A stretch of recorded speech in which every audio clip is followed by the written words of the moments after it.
just having a look to see what we've got in the way of a preview for tonight's episodes. Tonight's episode of Evolve doesn't seem to have much in the way of a preview. There might be a Robert Stone video. I do get a bit worried about those because of the audio that tends to get played in the background. But basically, we've got Evolve champion Jackson Drake taking on Keanu Carver. So we do have that kind of handicap match because he's taking on Carver, he's taking on Riggins, he's taking on Presley. It's a 3-on-1 handicap match. So we've got that coming up tonight. And it seems to be like who runs Evolve. There's like a near 3-minute video that's been put out by WWE, and it says things are gonna get chaotic tonight. So it looks like things are going to be interesting tonight when it comes to Evolve. Obviously, Evolve has been, I would say, wildly successful. If you look at the talent that they've been showcasing and where that talent is now, certainly Evolve has kind of played its part in getting some of these people ready for NXT. And you look at Kendal Gray, you look at Sean Legacy, you look at Keanu Carver, you kind of Jackson Drake, Vanity Project, Swipe Right. You kind of look at that talent that we've been watching for months in Evolve, now making a real mark in NXT. It's very exciting. And so obviously we're kind of looking to see what that next wave is going to look like. And it was only the other day I was thinking about Its Goal, because I haven't seen Its Goal in a little while. I really like Its Goal. So it'd be good to see Its Goal kind of back on screen on a regular basis. We haven't seen Tyra May Steele in a little while. I was always a big fan of Tyra May Steele. Obviously, we did a bit of a feud with her and Tavian against Ethan and Chelsea. So Tyra May Steele definitely feels like someone that we need to be invested in. Carmen Petrovic as well. I know that she's got a lot of support. A lot of people like Carmen Petrovic. I actually thought Nikita Lyons looked really, really good. I actually thought she had quite a bit about her. And I was quite impressed with what we saw with Nikita.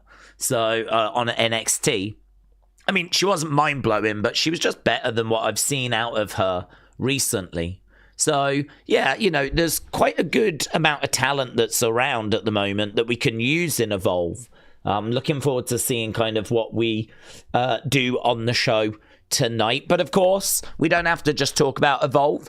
We can talk about the Royal Rumble. That's coming up this weekend. Massive weekend. We know that Friday is going to have a lot going on with the kickoff show.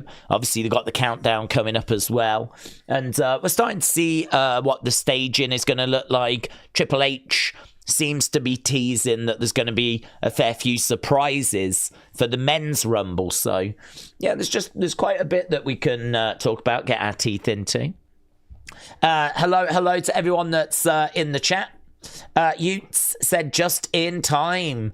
I wonder, did he see the stage? Yeah, I've seen a little bit of it. I mean, I don't know if I've seen all of the same sort of images that you lot might have seen. So far, I mean, I've managed to kind of go down like the big top stories, and I've seen like a few little bits, but you might have seen way more different angles than what I've seen of it. But yeah, I mean, it looks pretty big. It's all looking big and grand like we were expecting, and it should be like, you know, a really good weekend. I was just looking to see if I could find it to kind of show you guys. But there was lots of little bits that kind of dropped today, so don't know if I'm going to easily be able to put my hand on it, but yeah, that was kind of circling earlier. I wonder if I've got it in my notifications, actually. Yeah, I do. There's where do I want to go? I want to go here. I want to go here for those that haven't seen. This is the stage. So, Logan's B, shout out to you. This is oh, God. There we go. Audio's a nightmare. So that's from inside. It's better when it zooms in. You can see they're just running Kyrie. And you can't really take anything from the graphics. It's crazy to think that's like a purpose-built stadium just for this show. But there we go. There's some of the builders. Just filming and, not a great shot of the stage, but I mean, you can see it's big. You can see the size of it. So, and they're doing the lighting and they're doing the tests. And I mean, it's going to feel like a massive, massive show. As you would expect. So, yeah, that's kind of the latest from Saudi Arabia.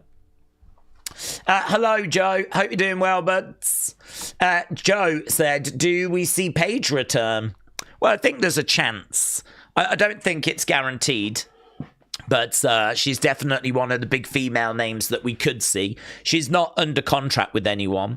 She wants to compete. She's been training. Apparently, she was going to feature at some events over the weekend that have now been cancelled.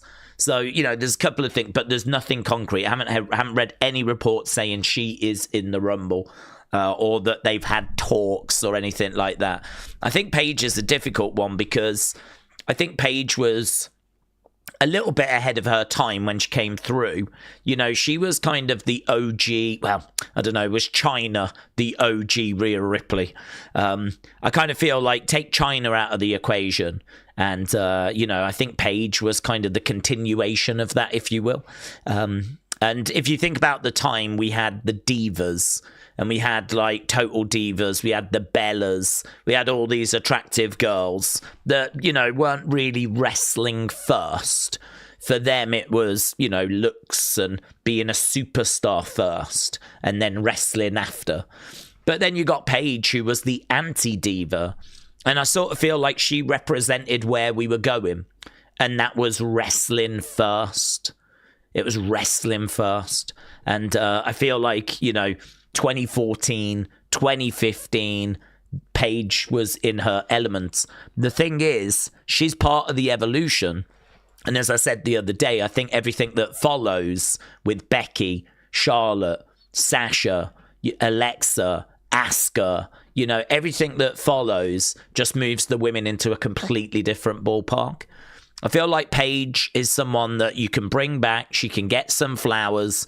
But I don't know, is she going to make a massive contribution to this women's division? Is she going to get in there at this stage in her career with her inactivity and the different injuries that she's suffered?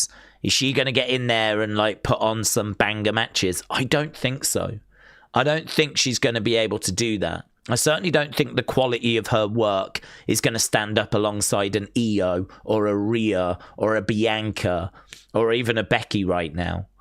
So in-ring wise, I would have some questions. Promo wise, I mean, I saw her promo work in AEW. It wasn't very good.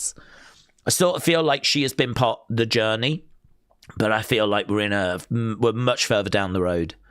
And so the concern is if WWE also sort of share that viewpoint, I don't know. I just don't know if they reach out to her. There is always a place for Paige in WWE, but is that in the ring? Or is it meet and greets and waving in the crowd or little backstage advice? Or is it a managerial role? I think she'd be great in a GM role. I think she'd be great as a GM. If ever we need a GM, I'd have no issue with Paige being put into that position. I just really don't know about her being an active superstar. It could be unfair of me to say that. I have said it before, but I really was underwhelmed by what I saw when she was in AEW and she came back not long ago.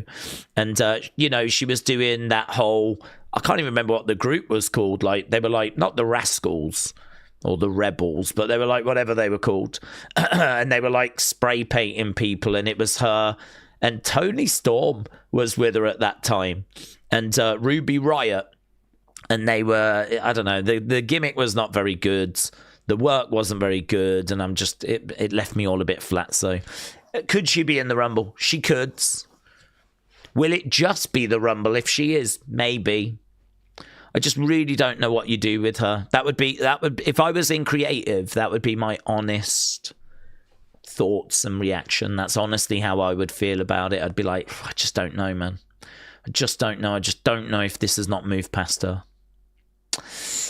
Big Time said, with NXT last night, I can't recall the last time wrestling on the men's sides, back-to-back matches, was so sloppy. Bad pacing. Felt like they were forgetting spots. There was no rhythm or structure.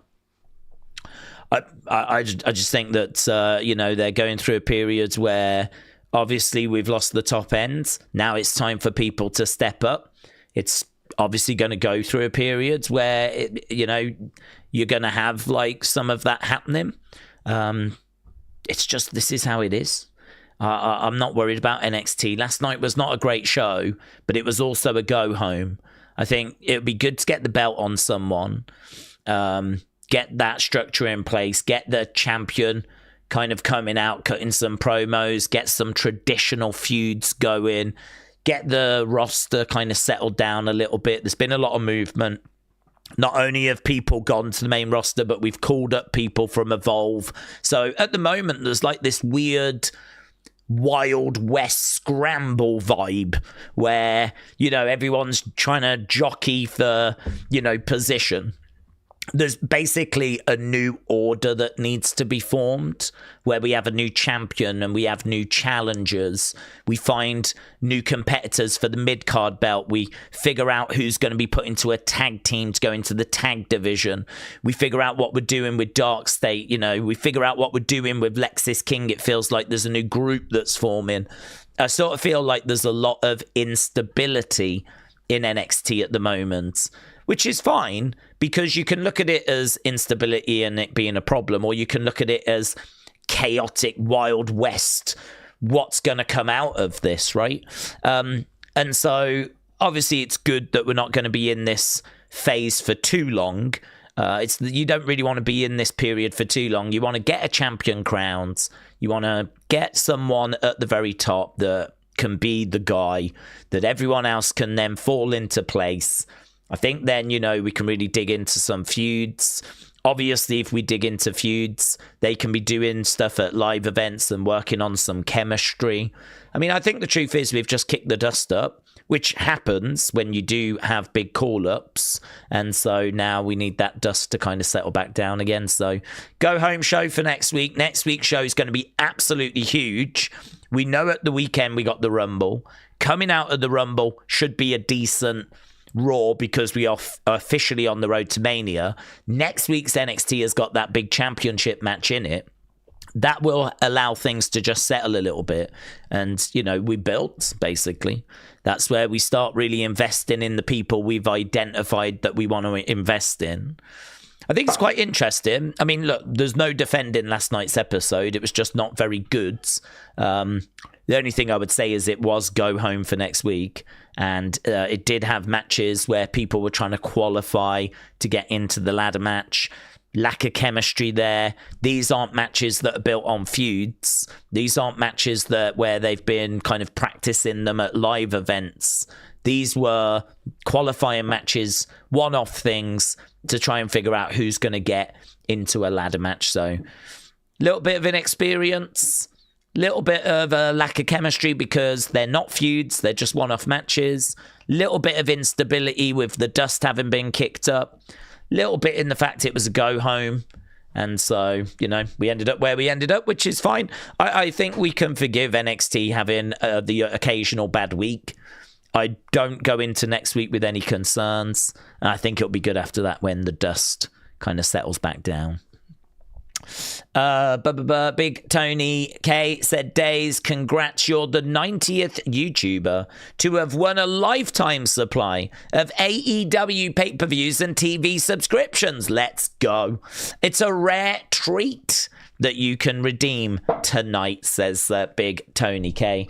Well, I mean, I can tell you that that is huge for this community, huge for this channel.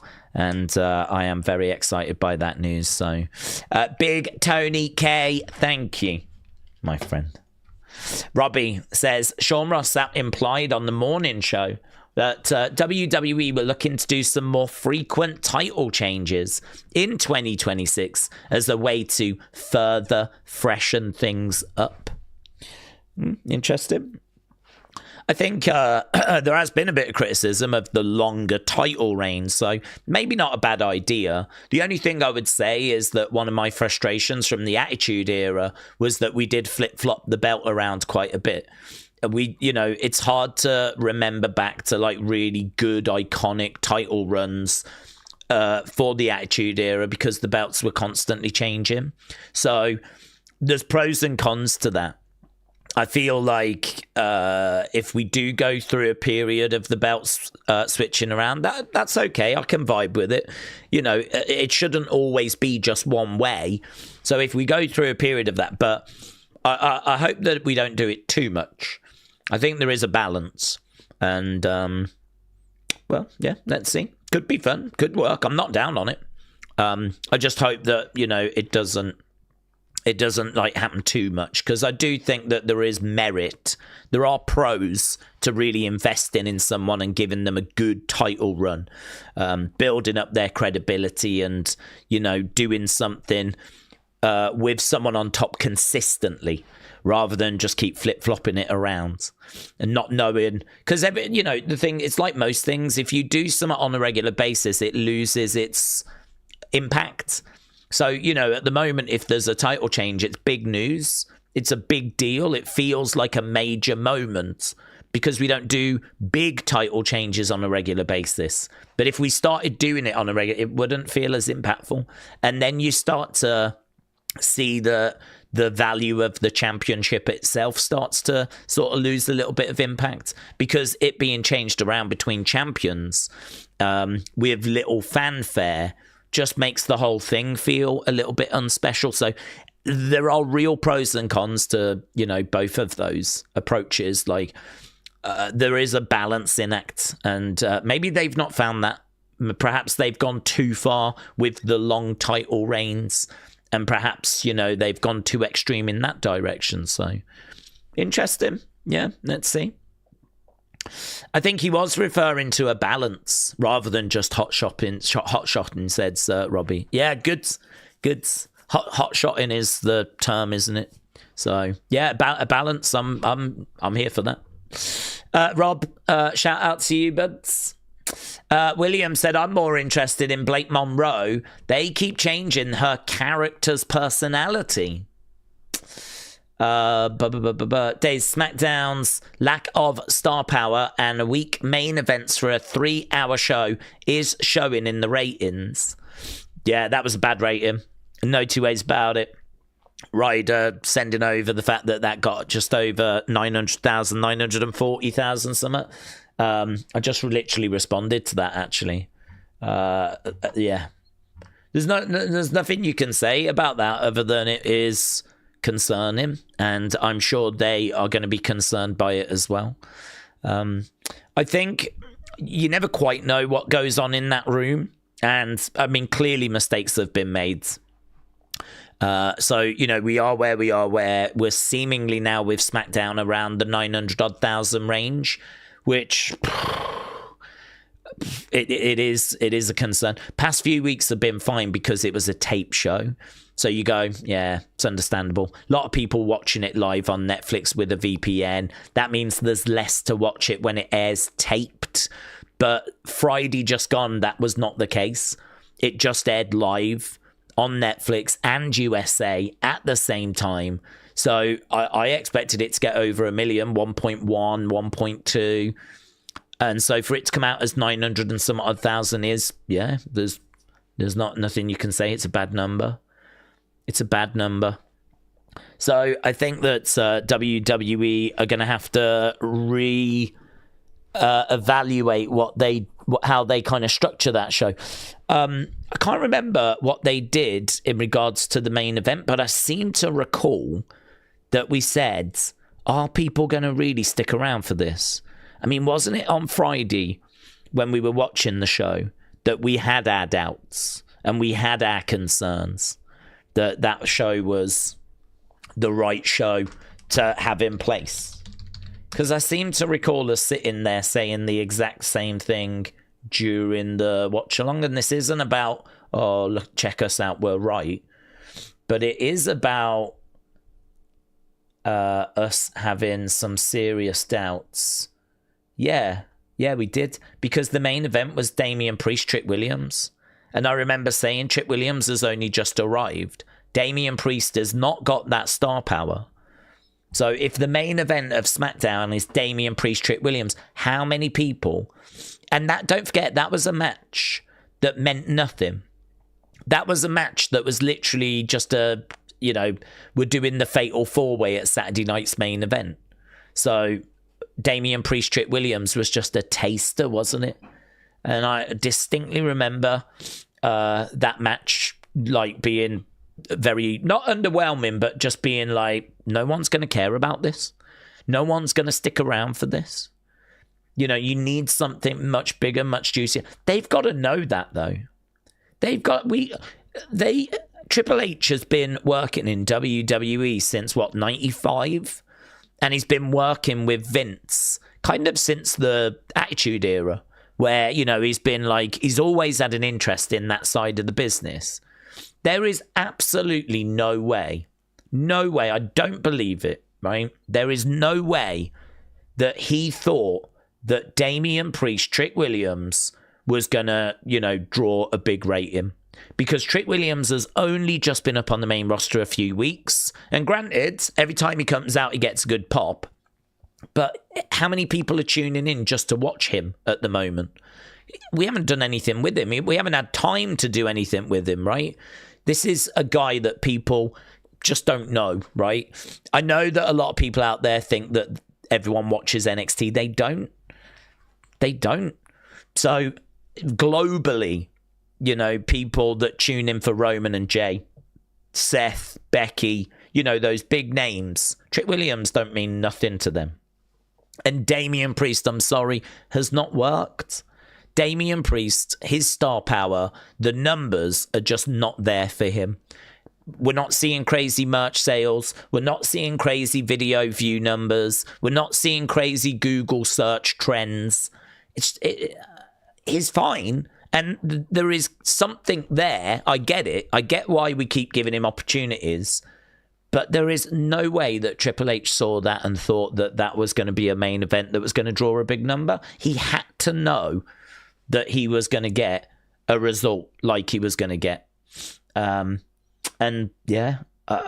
we've ended up with 900,000. Totally understandably. I would have said 1.1, 1.2 is what we should have got. And I do seriously think that we could have got a number closer to that if we'd have structured this show differently. But I just don't think people cared to stick around. And as a result, it crashes your number. I'd love to see the breakdown. The 15-minute breakdown, I think, would be really interesting. But a show main evented by Damian Priest and Trick Williams. And then before that, you had a number one contenders women's tag match, which maybe if it was a women's championship match, the belts were actually on the line, perhaps that might have done something.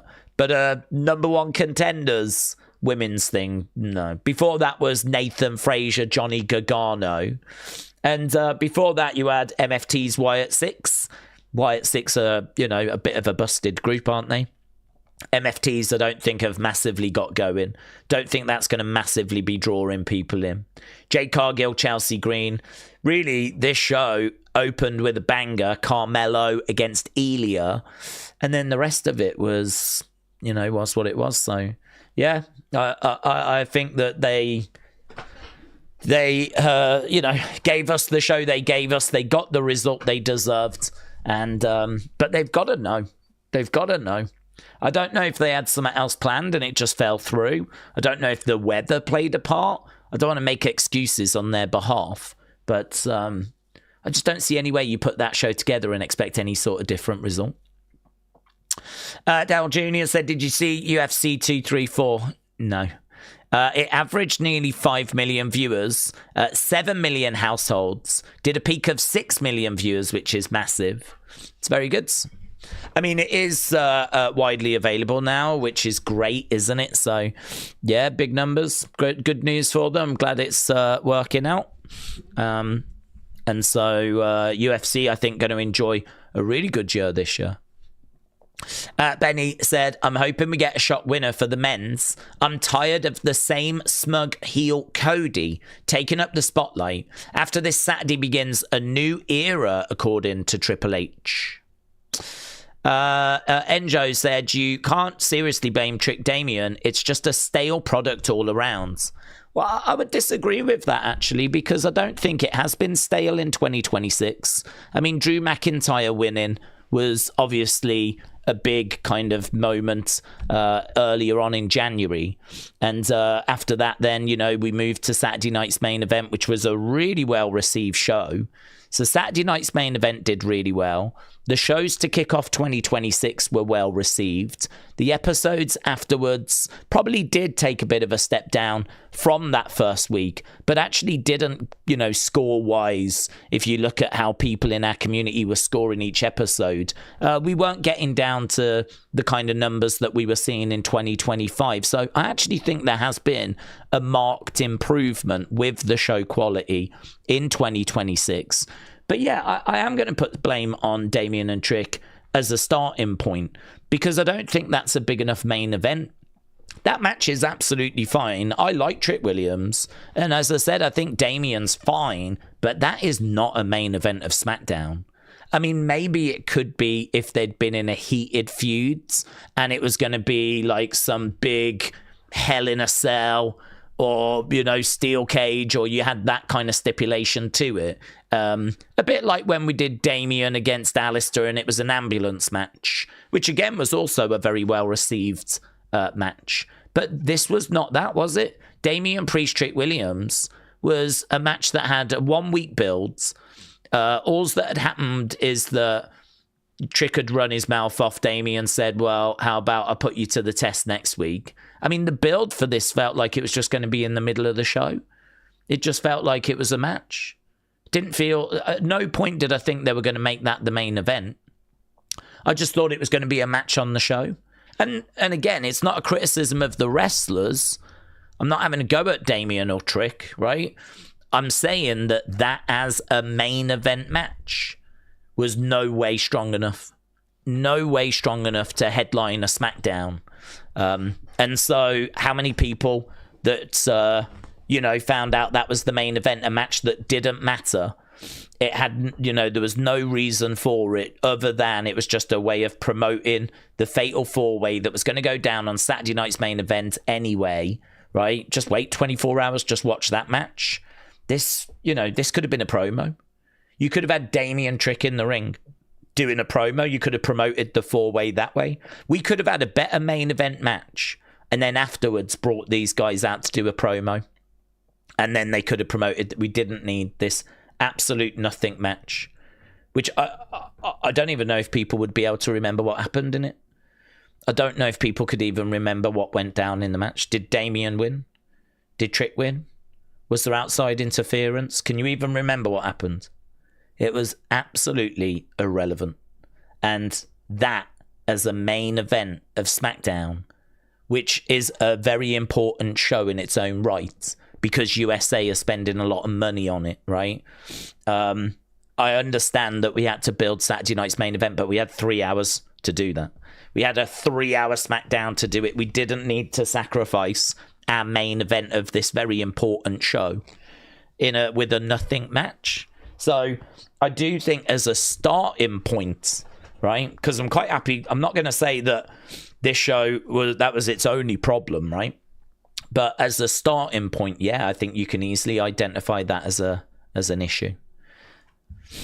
Daze, Lesnar announced for the Rumble. Did you see?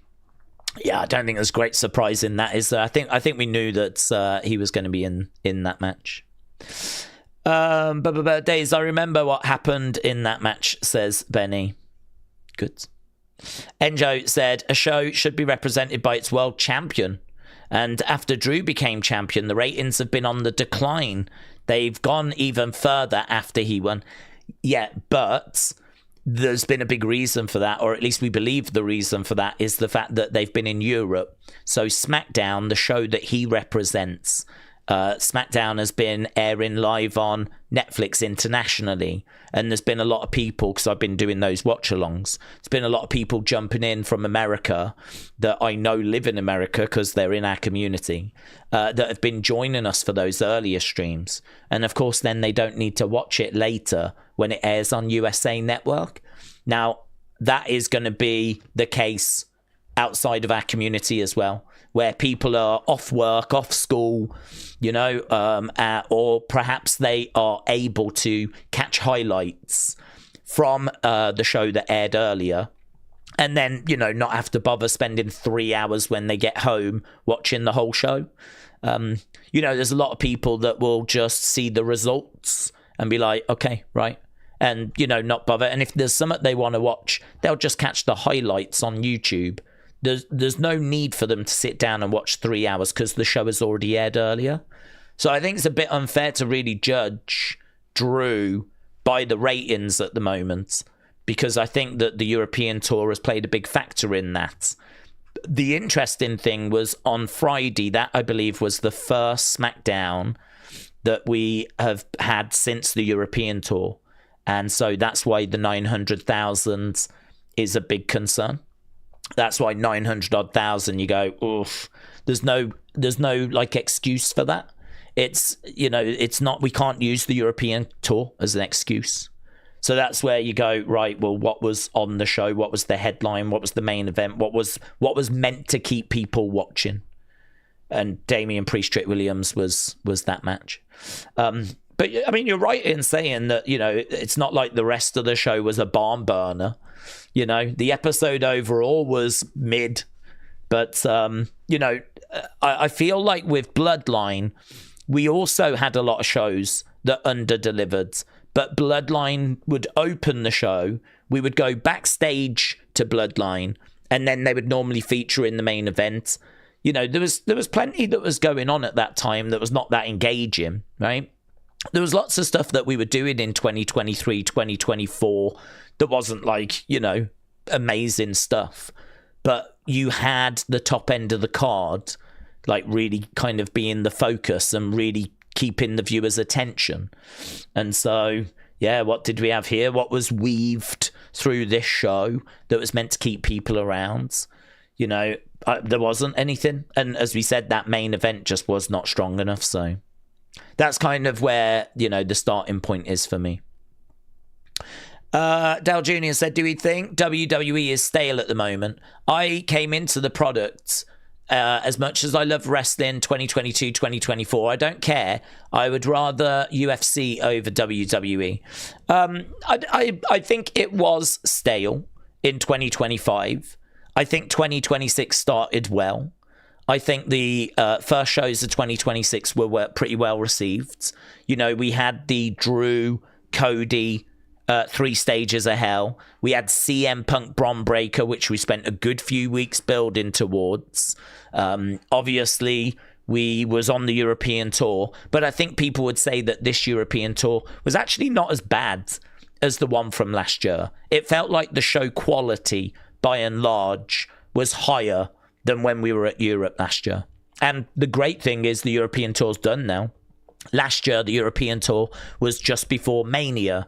This year, they've done it before the Rumble. So what I would say is that there's been some really good stuff. And if you actually watch the shows, you'll see there's been a better effort at the creative, because we are kind of digging into more stories. There are these green shoots. There are these kind of little backstage moments. We're starting to do some interviews in some different spaces. We're starting to do some sit-down interviews with Michael Cole, which might sound like, irrelevant, but you can see that they are trying some stuff that we was not doing. I mean, where were the sit-down interviews with Michael Cole last year? But we're starting to do them now. We did it with Cody and Jacob, which was a really well-received segment from, I believe, that SmackDown, right? That was one of the highlights. And then we did it again with Gunther. And that was really well received, because Gunther turned around to Michael and he was like, "You're getting on a bit, aren't you?" and kind of making out that he is looking to end people's careers, and one of those people could be Michael Cole. He's like, I could knock you out of that chair right now, and it was kind of interesting. So they're little segments that are stronger than what we had last year. Whether that's enough for people at the moment, well, it's hard because we're obviously the wrong side of the Rumble. The Rumble is where we really put some big pieces in place. Whoever wins the Rumble is then going to choose who they face at Mania, and then that's going to allow us to start building and digging into that. We can't do that yet. We can't do any of that yet. I mean, really, we are the wrong side of the Rumble. But I think, they've done a pretty decent job from the start of January to where we are now. They've done a pretty decent job with making this as interesting as they can. I think there's a couple of things that have been a bit frustrating. One of them being Saturday night's main event. I think it very much got in the way of the build for the Rumble. A lot of people are saying this is the weakest Rumble build. And I think the European tour and focusing on that, and also the Saturday night's main event just being Saturday just gone, those things got in the way of us building to the Rumble. So I think, those are maybe negatives, but I would much rather do the European tour where we've done it now than have it before WrestleMania. I just think it's disruptive. Having the superstars go to Europe and have to jump from country to country, it's just not the best for bringing out creative, right? And actually us digging into stuff. It's much better if we can just get it back to America. And obviously looking forward to that for the build to Mania. And then we had Saturday night's main event, which also, needed building. And so we've had to focus on that. And any time we focus on something else, it takes focus away from the Rumble. So I agree, the Rumble build has not been very strong. I think that is a fair criticism, but I think there are reasons for it. I think that we started off really well, and then there's been the occasional bad show, and I would say that Friday just gone was a real prime example of a really bad show. And actually on Cage Match at the moment, it's only had 70 odd responses, so again, you have to take it with a huge pinch of salt, but it's at 6 out of 10 on Cage Match. So yeah, I mean, that's pretty low for Cage Match. So 6 out of 10 for Friday's show. To be honest, it's probably fortunate in getting that, all things considered. So we know, I mean, look, it's not perfect. They've got their little issues at the moment. I think we'll be in a much better place once we get the Rumble done and we can really start digging in to some of the stories for WrestleMania. So I think it had a bad 2025. I think there are green shoots in January that can fill me with a bit of optimism. But I don't think things are massively bearing fruit until we get the other side of the Royal Rumble. Big Time said, my big concern is that they are down 500,000 from 1.4. If that becomes a pattern, what's gonna happen if they go against other major sports? Well, they are down 500,000, but we know that that's largely due to the new data thing. So they kind of crashed, didn't they? I mean, 500,000 is like the largely, I mean, I think you could say 300,000 is probably due to the way that the new ratings are worked out, because I would have expected this with a much better card to have got to 1.1, 1.2. So actually, if it had got to 1.2, you're only 200,000 down. So a lot of it is to do with the way the new rating system's kind of been done and being worked out. And, you know, we've not got Roman around. There is the European tour, which has caused disruption.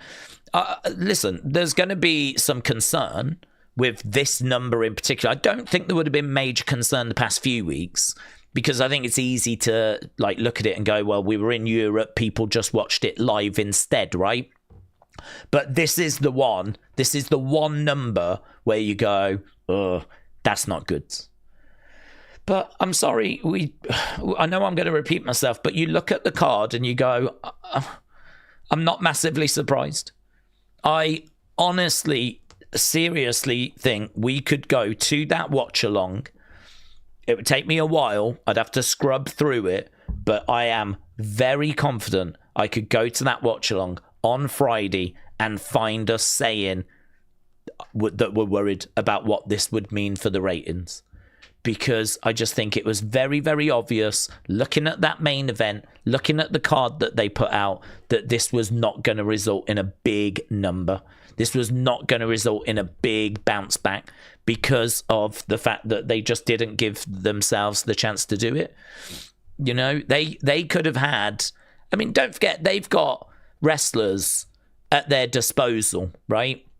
If they really wanted to have Roman on SmackDown, I know technically he's not a SmackDown superstar, I think he's more a Raw superstar, but if they wanted him on SmackDown to help boost the number, they can do what they want.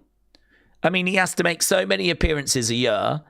They can always give him some extra money to make an extra appearance, whatever. I'm sure he wouldn't turn that down if he said, look, you know, we need you for this. Or even if they want to use him on Friday and, you know, take another appearance away later in the year, whatever.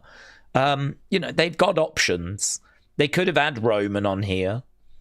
They could have found a way of, you know, as I said, putting on a better main event. And if you really wanted to promote Saturday night's main event, that Fatal 4-Way, and end the show with that, just do a 5-minute promo right at the very end. Do a match, good main event, and then, you know, bring the guys out and do a quick 5-minute back and forth promo. That way you still could have highlighted a better match, got a better main event, got people more excited and stuck around for that, and you still could have promoted that Saturday night's main event without taking up as much time. So yeah, I don't know. I think things aren't perfect. I think there are definite green shoots, though. I think we've definitely seen green shoots in January. WWE panders to children, says William. I think that's what I liked about ECW, was that it was trying to get my view. Yeah, I mean, the thing with WWE is just because it's PG doesn't mean it has to be for kids. I think you make a good point, though, in that someone like Jay, I think they tried to get that for kids. You know, the yeeting and the hand gesture and all of that stuff. I think that is something they are trying, and you can see the kids really resonate with that. I think that WWE is a company that is trying to get stuff for women. It's trying to get stuff for kids. It's trying to get stuff for guys, you know, like Gunther, Elia, Carmelo. I think that's meant to appeal to guys. Roman, right? And then I think, like, for kids, you've got things like Jay and, you know, Mr. Iguana, right? Those kind of things I think would resonate with kids.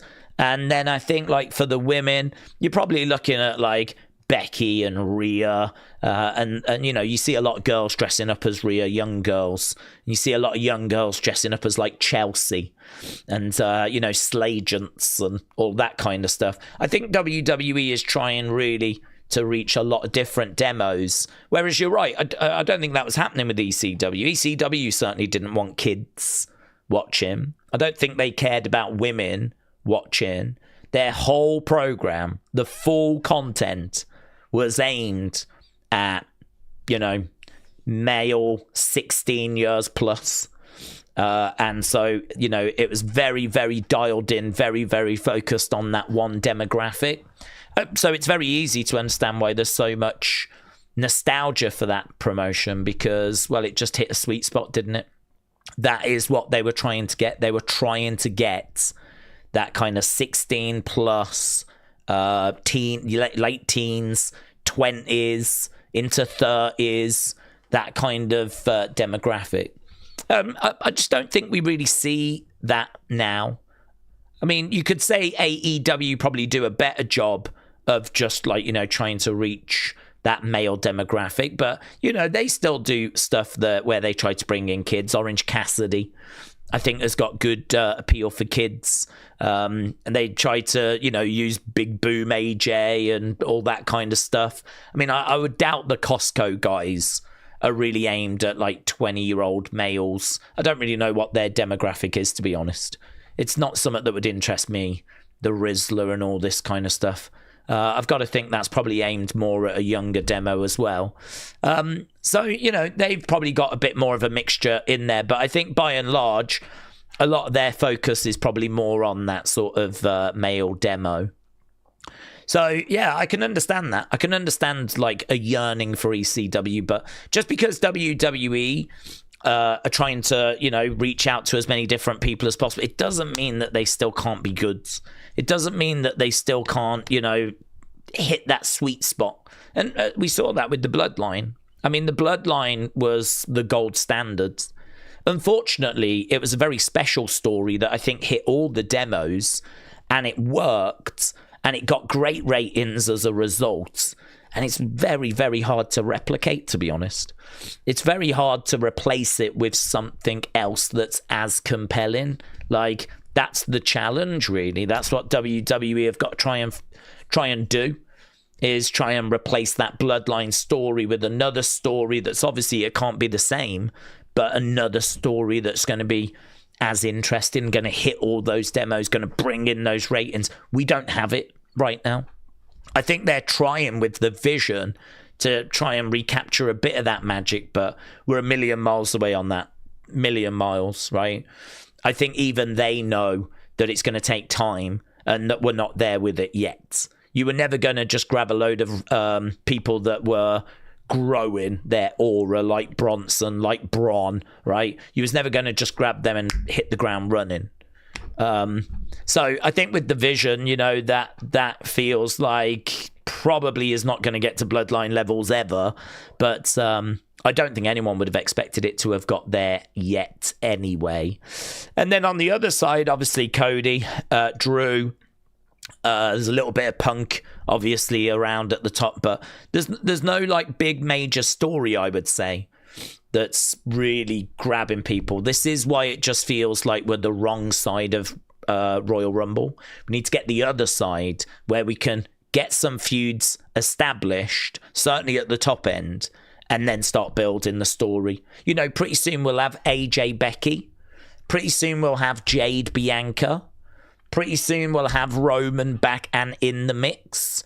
Pretty soon we may have Jericho. Pretty soon we'll be welcoming Obafemi. Pretty soon we'll have Brock Lesnar back and maybe he collides with Gunther. Pretty soon, we'll be building to whatever CM Punk does next, which as of last night feels like it could be Finn Balor and that could be his feuds. And so, we could really start digging into that. So, yeah, a bit in the fact we're just the wrong side of the Rumble. Dale Jr. said, what if the Bloodline story ended at WrestleMania 40 instead of keeping up with it and going stale? That could have been perfect. Well, to be honest with you, I think largely it does end at 40. I think the main bulk of that story ends at 40. I think we actually move into a very different chapter of that sort of Bloodline story.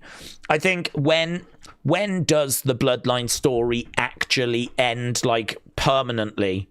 Well, I don't know that it ever permanently will end, because you can always bring them back together, can't you? Usos, Rome, and their family. You can always kind of revisit that. They're always in each other's orbits. But I think, like, it's probably fair to say that it was done at WrestleMania 41 with the betrayal of Heyman on Roman. But, I mean, if you look at what Roman had been doing prior to that, it wasn't a great deal. I mean, it wasn't like he was hanging around with the Usos. And it wasn't like, we had much of a bloodline that was really left. So if we're saying WrestleMania 41, I think it was nothing but fumes at that point. If you actually go back to kind of when we was doing Bloodline, towards, after WrestleMania 40, I think a lot of people would say that was really what they always planned to move on to. It's funny, actually, because on our member stream, we were just talking about this.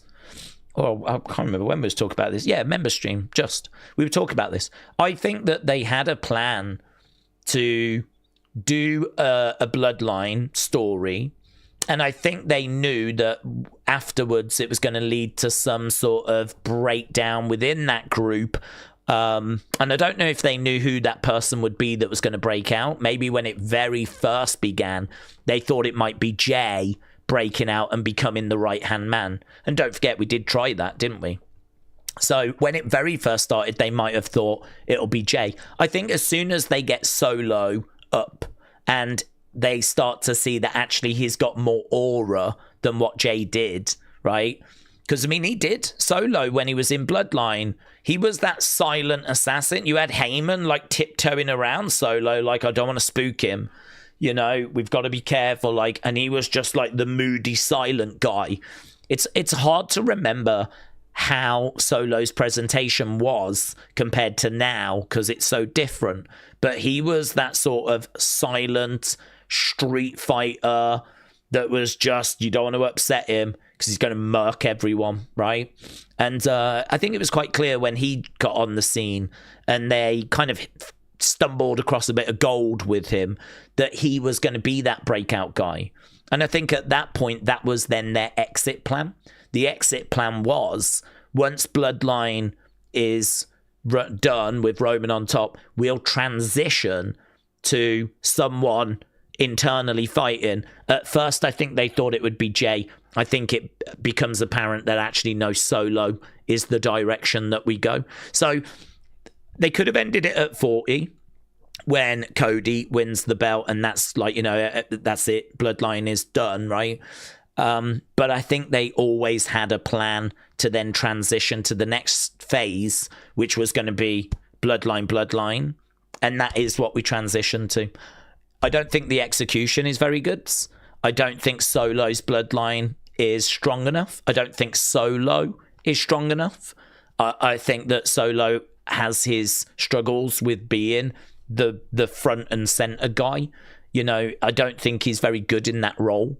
I think it takes him a while to kind of find his feet. I think actually where he is now is a lot better. I feel like Solo and the MFTs now, with their feud with the Wyatts, is a lot more engaging than after WrestleMania 40. So that's a bit unfortunate that it took him so long to kind of work it out. Still not 100%, but I think it's in a better place now. I think the face paint for the MFTs looks pretty good. I think Solo's kind of figured out how to be that leader, right? And how to balance the comedic stuff and the moody stuff and stealing of the lantern. And, you know, we're doing some more interest, but we didn't have that. He hadn't worked it out after WrestleMania 40. So I think they always planned on transitioning to that bloodline story. It just never worked out. So, yeah, you can understand it, though, because if you've got something that works like Bloodline, you can understand trying to squeeze every drop out of it that you can. You can understand, like, wanting to get as much out of it as possible. To be honest, I would be the same. I would also be trying to get every last drop out that I could because it was so good for ratings. So I can't really be down on them for it, but... yeah, I think on reflection, it didn't work. It wasn't as compelling. I think that's why, for me, I know 2025 is bad, but I would actually say the end of 2024 gave us a real good sign that things were not right. I think the end of 2024 was also a real concern. I think if I remember back to that time and what we were saying, I was saying a lot of, look, it's going to be fine. It might not be feeling too brilliant right now, but we've got the Netflix premiere. We're about to go to Netflix. How is that going to fail? Netflix is huge. We're about to go there. And don't forget, what else have we got in 2025? John Cena's retirement. There is no way that fails. And that's what we were saying at the end of 2024. But actually, I think the truth is the rot had already set in. And we already had a glimpse that things were not quite right. And so then, you know, we end up getting to 2025 and we end up getting the product that we get. So, yeah, I'm optimistic for where we are right now. I see some green shoots. I see some stuff in January that fills me with confidence. I think we are the wrong side of the Rumble. And I think that we have... we've got hopefully a really interesting road ahead. I think some lessons were surely learned from last year. I think they know last year's build was no way near good enough for WrestleMania, and so I'm hopeful that we'll be in a much better place this year. Right, we've got Tubi. I'm ready to go with it. We're just going to wait 3 minutes, and then we'll be underway. Aseeb said, it's obviously unfortunate that Seth got injured. I'm guessing he and the Vision was a long-term plan. Yeah, I would think so. Don't we agree the Vision need an established star like the Bloodline had with Roman? Yeah, I think you bang on. I think that was a long-term story. I think Braun would have turned on Seth, but I don't think it would have happened until, Mania at the very earliest, and it might have even been later than that. Might have been more SummerSlam this year. But Braun, I don't think, has the star power. He hasn't really achieved anything major enough for him to be like the big leader of the group. So you do need a more established star, which was Seth. The problem you've got is they went with the story, because of Seth's genuine injury, of Braun taking Seth out. So the problem you've got is you need to have an established star step in, and you need Braun to say that he took Seth out because this other person was better. Like, this other person is the person they should be following. But obviously we didn't do that. Immediately he took him out and he made it seem like he was done taking orders. And the problem is you can't then bring in another leader, can you? If the story you go with is that I'm done with listening to others, it's our time now, how can you then bring in a Jericho? I mean, I know there's people saying about like how Jericho could come into the Vision. I don't quite understand how you're going to do it. Bron Breakker took out Seth Rollins, and we've been kind of very clear that Bron is now ready to take over and become world champion. Why would he now start listening to someone else? Why would he now start playing second fiddle? I mean, it feels to me like he broke out because he wants to be the guy. So I don't think they've really left themselves much room to bring in an established star now. So yeah, it could have been a mistake. Perhaps they should have explained the turn on Seth a different way so that we could have then brought in an established star. We could have brought in someone like Jericho. Okay, I have begun.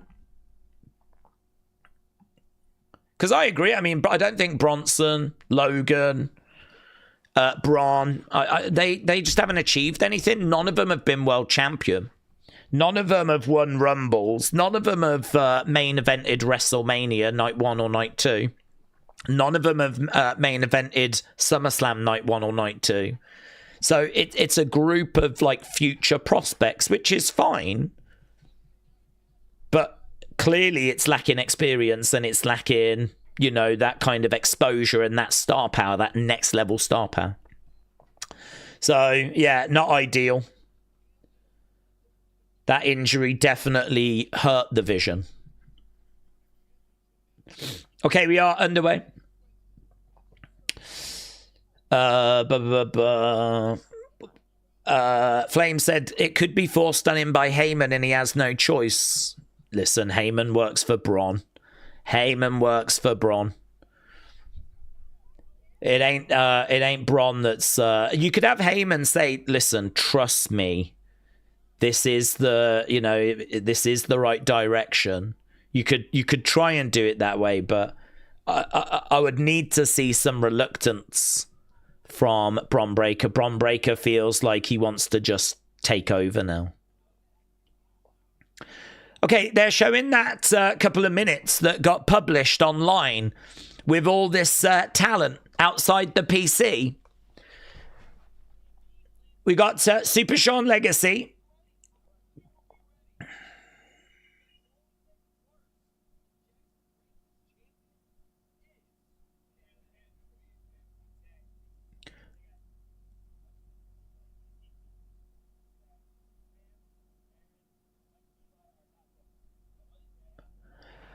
Okay, so the other guys get to book the show, don't they? The Team PC have got control for this show tonight.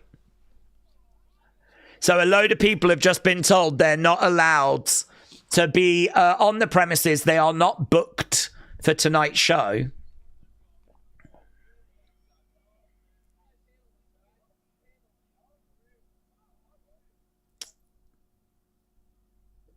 Here's Cappuccino. Okay, all right, we've still got Vanity Project around. So we're in the Vanity Project clubhouse.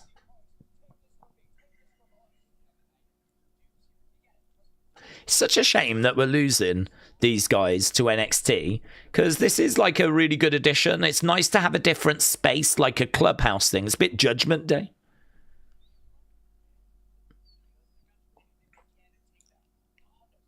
Hondos.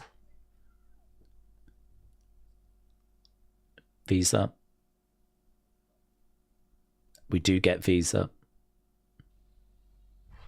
Visa. Okay, and now the show begins. So I am... Oh, it just said Team PC. Team PC. So it looks like they've got their own... they've done their own intro for Evolve this week. That's good. That's good. Evolve Team PC. So this is the Team PC takeover.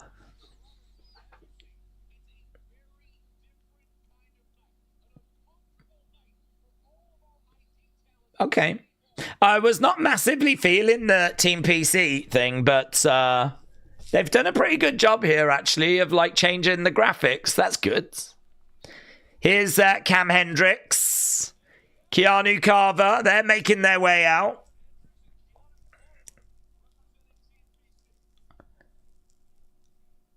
Keanu Carver, of course, making waves on NXT.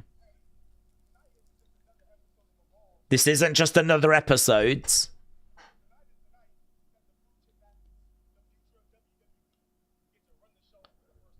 Yeah.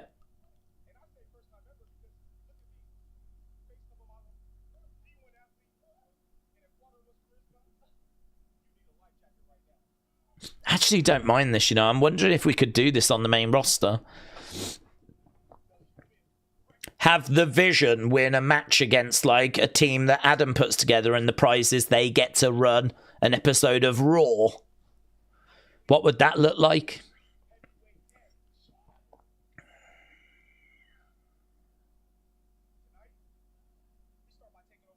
I'm looking at Presley and I'm thinking DX.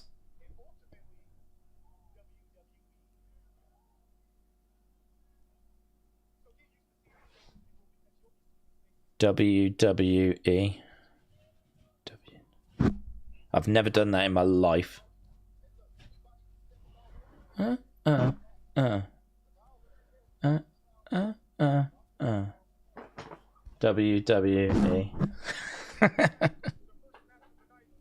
Never done that. Is that what the kids do? Are all you kids doing that? Are you all running around going WWE? What are you a fan of? Oh, I'm a big fan of the old WWE, aren't I? I'm going to practice that now. Bump, bump, bump. Go to Pizza Hut, order a backyard barbecue pizza, says William. Or watch WWE Evolve with us. And then go to Pizza Hut after. Okay, they were talking and talking. Those are gang signs, said Flame Fists. Well, we're in a gang, that's why. Flame Fist, we're in a gang, bud. This is a gang. We're in the WWE gang. We're in Triple H's gang. Okay, we're about to get over to our first match.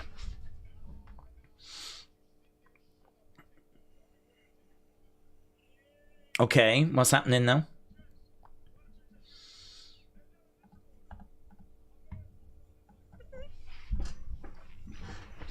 Okay, so they're doing the intros.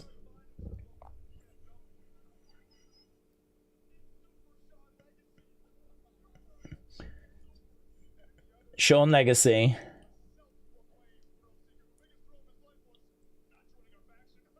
Tate World, they're just mocking them.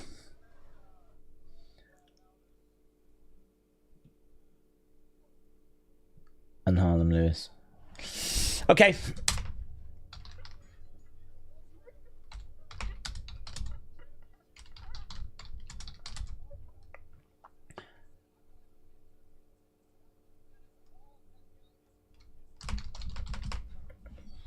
Okay, so triple threats. I don't really get this bit though. This is a triple threat number one contenders match. Team PC run the show. They can pretty much do whatever they want, but I don't think they like any of these. So why have they still gone ahead with the match? I mean, I know it's Evolve and I know I shouldn't care, but I don't know. I feel like we've put a lot of work into making this a Team PC episode. And we've started off with a match that features 3 people that none of these guys like. I can understand them wanting to beat the hell out of each other, but could they not have took away the number one contenders thing? Couldn't they have made it the loser gets suspended or something like that? Like, how much control do they have? Could they make it loser gets fired? I mean, if you can run the show, like, how much control do you have? Instead, this is like the winner gets a title shot. What? Backstabber there by Sean Legacy. Clothesline. Tate Wilder. Legacy going for the cover. Should still be a fun match, though. Triple threat. As I said, I'm interested in it because of the fact that we haven't done this on the main roster, and it makes me wonder if we could do this on the main roster. Have the Vision take over Raw or something. 1, 2, kick out. Legacy, duck underneath. Tate Wilder against Harlem Lewis in a one-on-one would be pretty good. Right now, Tate Wilder asking Legacy to come over. They're working together. Big suplex. Harlem Lewis down. They've really been trying to build up Harlem Lewis. Double clothesline to the outside. Lewis to the outsides. Tate Wilder rolls up. Legacy. Reversed. 1, 2. Kick out. Legacy against the ropes. Over the other side. Through the ropes. Suicide dive. Suicide dive. Tate Wilder.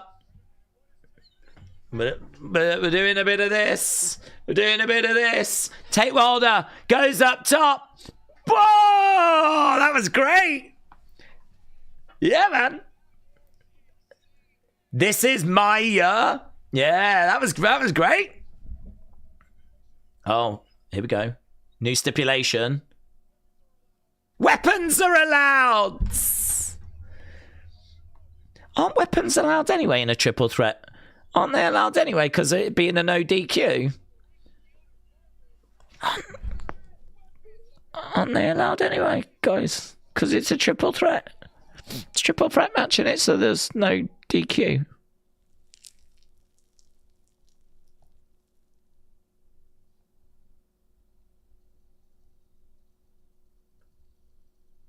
This is a hot mess, said Jennifer. After Daze buys his new chair, maybe we can get him a heater, said Shining Wizards. Well, to be honest, it's not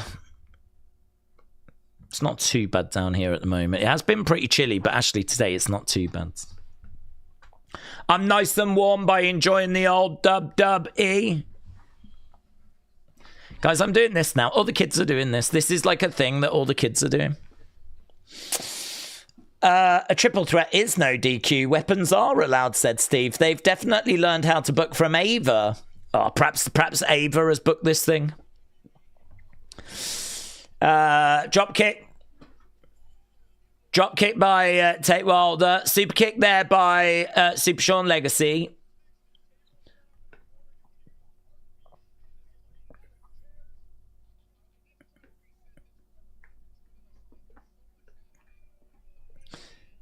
I mean, just because weapons are allowed, which they were allowed anyway, doesn't mean they have to use them, do they? Why would Sean listen to the PC people?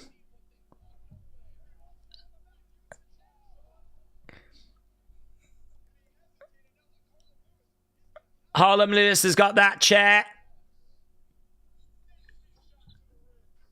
Why would Sean Legacy just abandon, like, who he is as a person? Just because there's some chairs in the ring?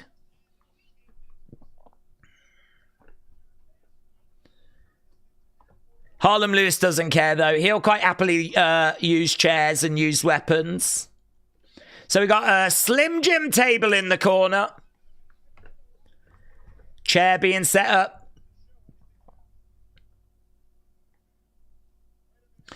He's picking him up. Super Sean Legacy.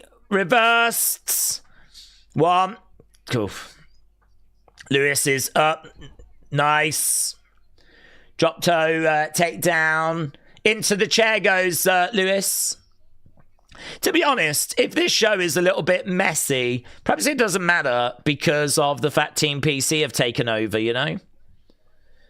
If we do watch it and go, hang on, that doesn't really make sense because of this, or whatever. I mean, well, yeah, Team PC have took over. Blame them. Shot coming in by Legacy. Rob said, if we look at Sean's haircut, he clearly doesn't make good decisions. That's harsh. Shot coming in. Big boot. Hello, Casey. Hope you're doing well, buds. Bobster, shout out to you.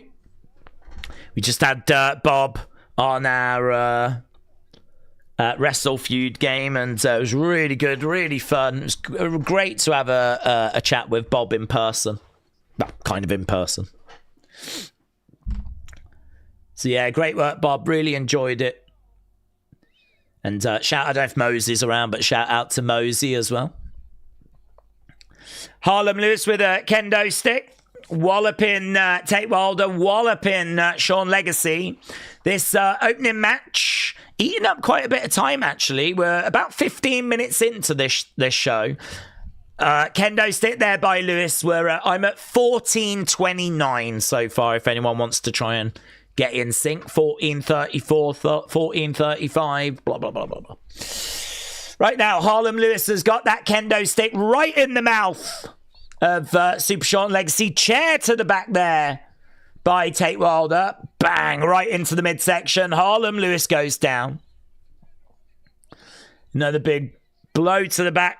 It seems that when did Deontay Wilder join Evolve? Is he facing Usyk? I know Usyk wants to face him. Oh, that was stupid, wasn't it? Just flipping but a chair. Tate Wilder just put the chair on top of Harlem Lewis and then splashed it and then got surprised that it hurt him. Mr. Stone said, when you're in battle, you want to win no matter what the situation. Yeah, but when you're in battle, you've also got to make good decisions, haven't you? Right now, we got the table in the corner. We got Tate Wilder and Sean Legacy battling away. Up on the shoulders. Tate Wilder just driven through a chair. Sean Legacy driven through a table. Harlem Lewis, this could be the beginning of the end. 1, 2, 3. Harlem Lewis gets the win in... Okay, we can criticize some of the way the match was kind of structured. A triple threat, now you can use weapons, blah, blah, blah, whatever. But the actual action itself was pretty fun. Robert Stone said, what a match. The people in it might not be too happy. But, yeah, pretty fun. I do wish, and again, I'm just going to touch on it again, whoever is doing the creative, if they can just tighten this up a little bit.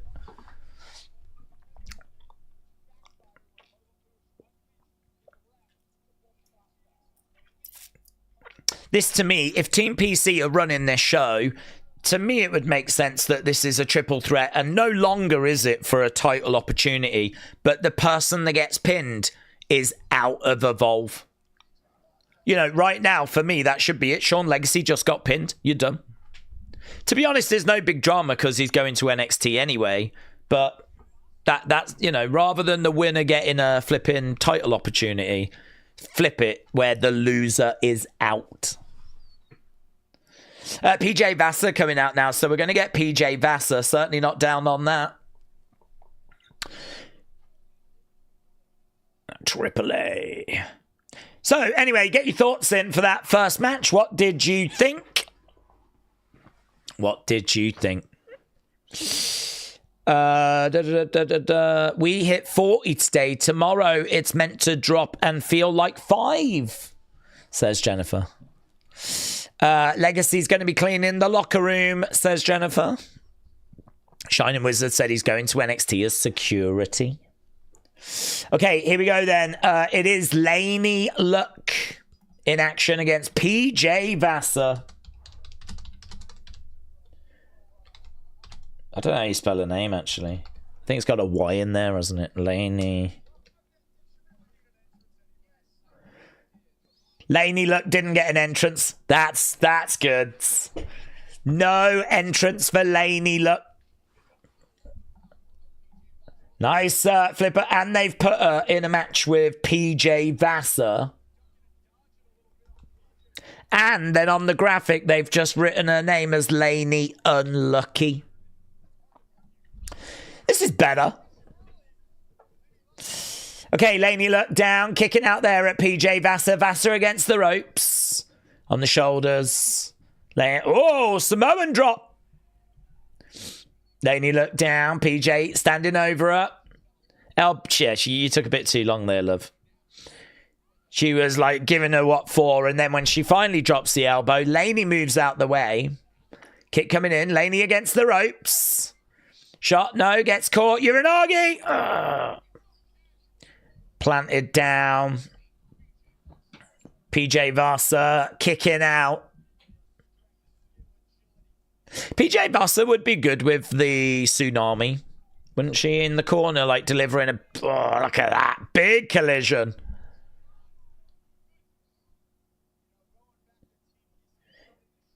Vasa has got Laney. Laney going over against the ropes. Vasa picks her up. Backbreaker. Yep. Backbreaker. Laney. Good selling by Laney. Screaming out in pain. Vasa with Laney again over against the ropes. Picks her up. Another backbreaker. Second backbreaker. Nice. Going for the pin. 1, 2. Shoulder up. Shoulder up, but only just. Laney in all kinds of trouble here, and that was the whole point in this, and a bear hug. Oh, yes. Yes. How can we get across these big power moves? How can we show off her strength? She picks her up. Ah! Ah! There's good ways of doing a bear hug and there's bad ways. If you just pick them up and hold them, like, you know, it's pretty dull. And certainly if it's going to be for an extended period of time. But if you can be like, constantly really pulling it in, screaming out like, having the person doing some good selling, like, you can get some nice little moments out of a bear hug. Certainly works for PJ Vasa. Laney, though, has managed to get out of it. And she's managed to find an elbow to the back there and going for a pin. No joy. PJ Vasa is the one that's down at the moment. Pushing her back in the corner. Vasa charging over. Big boot there by Laney. Send the poll for that opening match. See what people thought. You lot scored it. Good 100 for the opening match. I think that's fair. I thought there was some good stuff in it. On the shoulders, PJ Vasa. Oh! I don't know what she calls it. It's like an AA, isn't it? But PJ Vasa with the win. She should call it the Vaseline.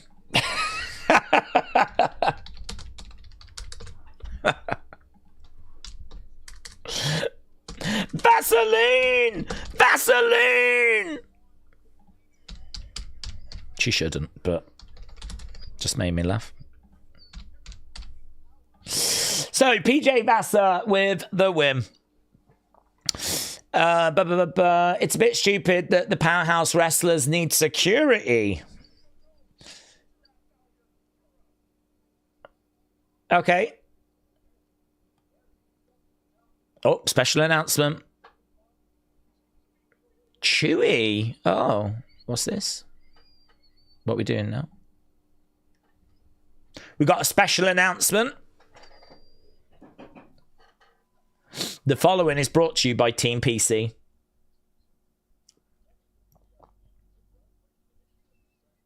Losers, nerds. WWE ID.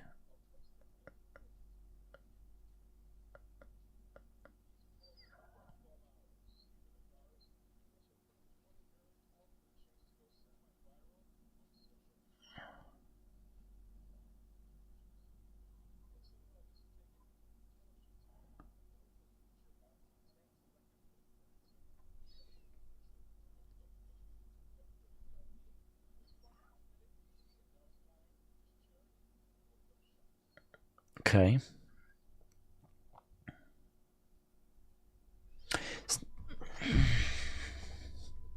So basically, they just had Chewy read out that ID is full of nerds and stuff like this. It's difficult because you can't use swear words, but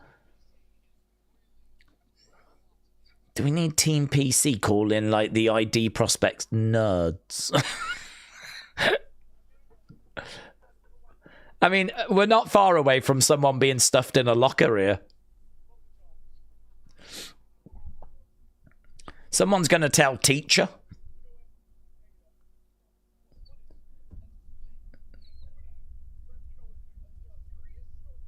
Okay, well, I don't even know what we're doing here. Cappuccino Jones is in the ring. Like, is he going to have to wear a sling? Is he going to have one arm?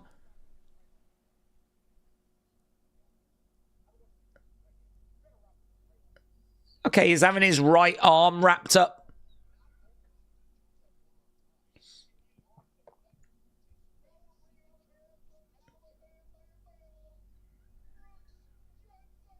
Okay, and he's going to be taking on Brooks Jensen. So our second match is going to be Cappuccino, who's got one arm tied behind his back.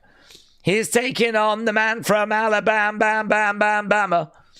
It's Brooks Jensen. That Alabama, Bama thing works quite well, actually, when you're a heel. Because it's annoying. Brooks Jensen coming down. So this is going to be our third match. It's going to be Cappuccino against Brooks Jensen. Cappuccino. Cappuccino. I don't know how you spell it. He's going to be unable to do his finishing move as a result of having his arm behind his back. Okay, we are underway. Nerds, we are back in school, said Jennifer. What happened to Stevie Turner? She unfortunately got released. Look at that, guys. There's a graphic that's got Cappuccino and he's got a dunce hat on. I mean, it really is high school level that we're watching here. I feel like Evolve this week is aimed at 12-year-olds.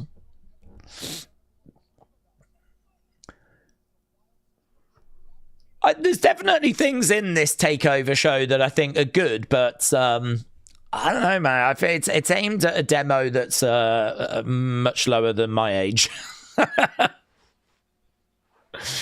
And you got to ask the question, how many 12-year-olds are tuning into Evolve? Surely 12-year-olds love Roman and Jay and Star Power. How many are tuning into, I'll watch the people getting ready to go to NXT? I feel like you might want to lift the age demo of this. This is going to get ugly more than one reason, says Jennifer. Okay, so Brooks Jensen in control as we go to commercial break. So far, I am at... I mean, what I will say is the show is going quite quick. We're at 27 minutes now. 27 minutes. So make sure you got your votes in because we've got to move quite quickly. We've got another match that we've gone to. Main event tonight is going to be Jackson Drake in a handicap match. Michael said, I forgot she got released. Yeah, such a shame. I don't really understand what happened there, to be honest. I mean, we never really saw loads of her wrestling. I mean, from what I saw of her, she was fine, no different to anyone else. I think she suffered an injury. That might be why she moved to being like a GM. But actually, as soon as she got let go, she put a statement out saying she's really excited to get back to wrestling. So it's not that she couldn't wrestle. So why didn't they just use her as a wrestler? Do you remember when she had that sort of streamer gimmick, which I thought was really interesting? I thought it was good. She had a little gimmick when she first came into NXT. She was like, hey guys, can't wait. I'm going to be making my debut soon. And she like had this kind of streamer gimmick. I was like, oh, that's good. But she sort of distanced herself from that after a little while. And then I think injuries meant that she ended up doing a lot of like GM work, being the right-hand person to Ava and sort of feuding with Robert Stone. And then she got the Evolve position, of course. And then she ended up getting cut. Don't get it. Cappuccino slammed down. Yeah, I don't really understand. They've crossed out Cappuccino's name on the graphic and they've written the word mocker. I don't even understand that as a diss. I don't even understand that as a put down. I mean, is it that a mocker is not as impactful, or I don't, is this where we've got to really dig into our knowledge of different coffees now? I mean, a mocha, I believe, is like coffee mixed in with a bit of hot chocolate, is it? So is this a put down, is it? You're not Cappuccino Jones. You're Mocha Jones. You're Latte Jones. What? I don't even know what I don't even know if that's an insult. Brooks Jensen is in control. We're back from commercial break. Do you know what, though? This is bonkers. It's just bonkers. It's definitely giving us talking points, if nothing else. I would call him B Pacino. Yeah, that would do it. I don't know if you'd get away with that word. That is the issue, isn't it? That like you've got to be careful with like the language that you use. It's the same problem they have on the main roster, where you can't be using certain words, but they use the B word a lot, don't they? The one that rhymes with witch. They use that a lot on the main roster. Do we really need to use the word nerds? Dweebs. Dunce. Okay, that's PJ Vasa match you lot said was good 100. Every match is good 100. This match is going to be good 100. Brooks Jensen with a elbow again. Cappuccino down. Still got his arm tied behind his back. Is that arm tied still? 1, 2. Yeah, it is, yeah.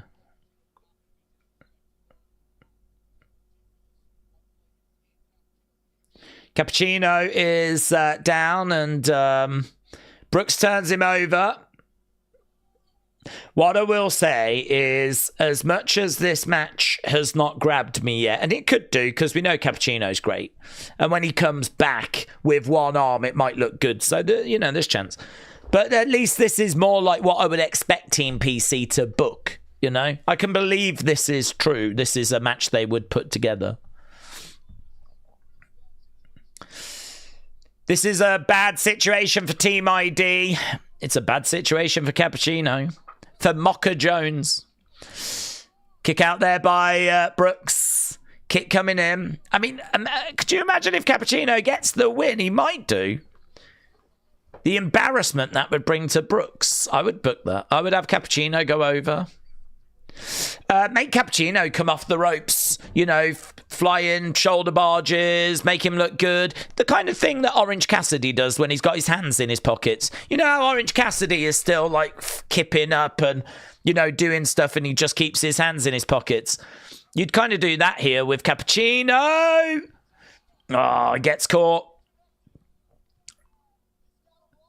I'd have Cappuccino get the win. Let's get one over on the bullies. 1, 2.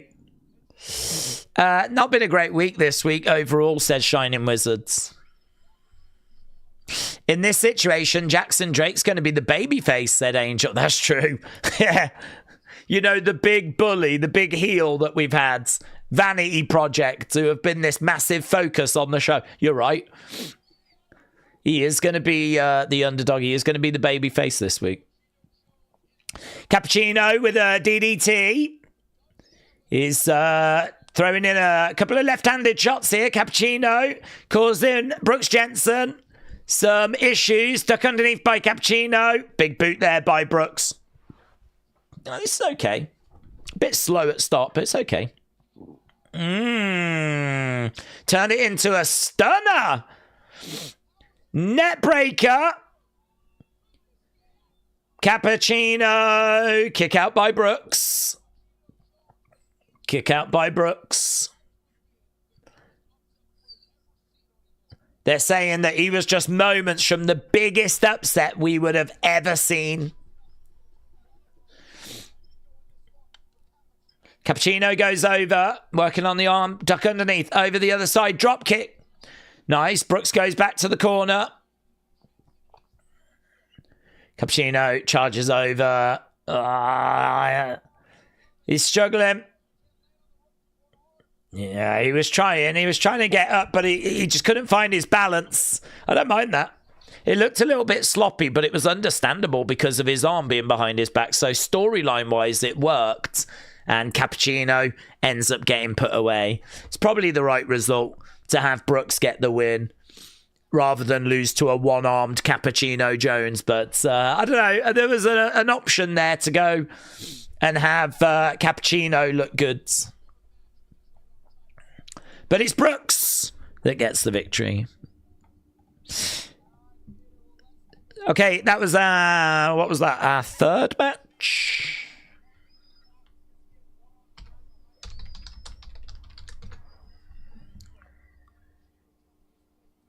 So it's a win for Brooks Jensen.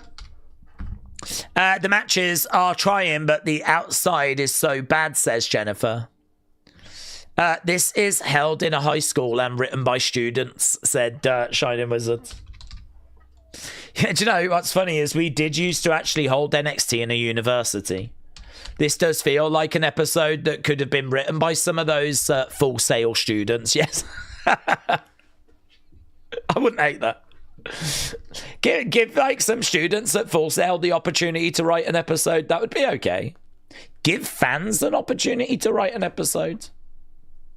I don't know if you could make a cohesive show out of it because you'd be a bit all over the place from week to week. But I don't know. I think you can get away with stuff like that with Evolve. I think there's only about 40,000 people that watch Evolve internationally. I don't know what their ratings are on Tubi, but why not try some different stuff, you know? I mean, now if you can't try some stuff in Evolve, well, where can you try it? They did try that Gauntlet team thing, didn't they? I thought that was a great idea. I thought that was very creative. Hopefully Evolve gives us more of that kind of stuff in 2026. Okay. I'm excited for the Rumble, said Wrestling Fam. The inmates are running the asylum, said Edwards. Okay, Carver's coming out. So I think we're going to our main event. Jackson Drake in a handicap match. Here's Keanu Carver And obviously he's someone that we really like the look of. We've long liked the look of Keanu Carver, but you know, he's really making waves on NXT now. Presley, Riggins.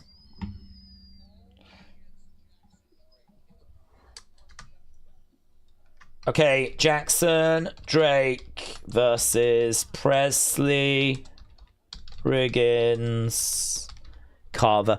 Kind of feel like Presley and Riggins could be like a bigger New Age Outlaws. And when I say bigger, I don't mean bigger as in their connection or their popularity. I just mean size.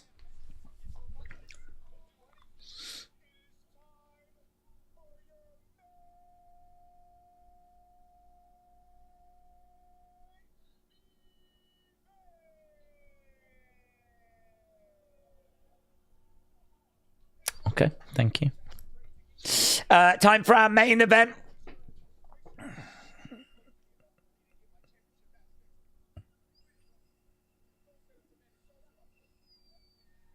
Here's Jackson Drake, and there's a cheer for Jackson Drake.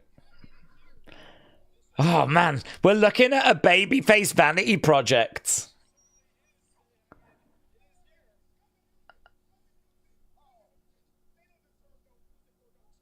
I could vibe with the babyface vanity project, actually. I'm looking at them coming out going, I could get behind. I like Swipe Right anyway. I think they're a great tag team. Jackson Drake, they've done a great job of building him up and making him stand out, because to be honest, to me, he wasn't a big standout when this show first started. I think Kendal grabbed attention, Callie grabbed attention, Keanu grabbed attention. I'd say even Sean Legacy grabbed attention. Jackson Drake, not so much. I think his matches are fine, tidy work, but they're not really anything mind-blowing.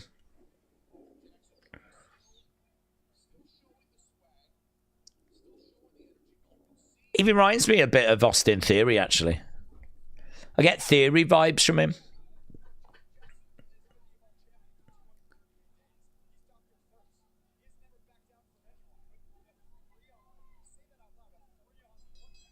Okay, Bella sounded.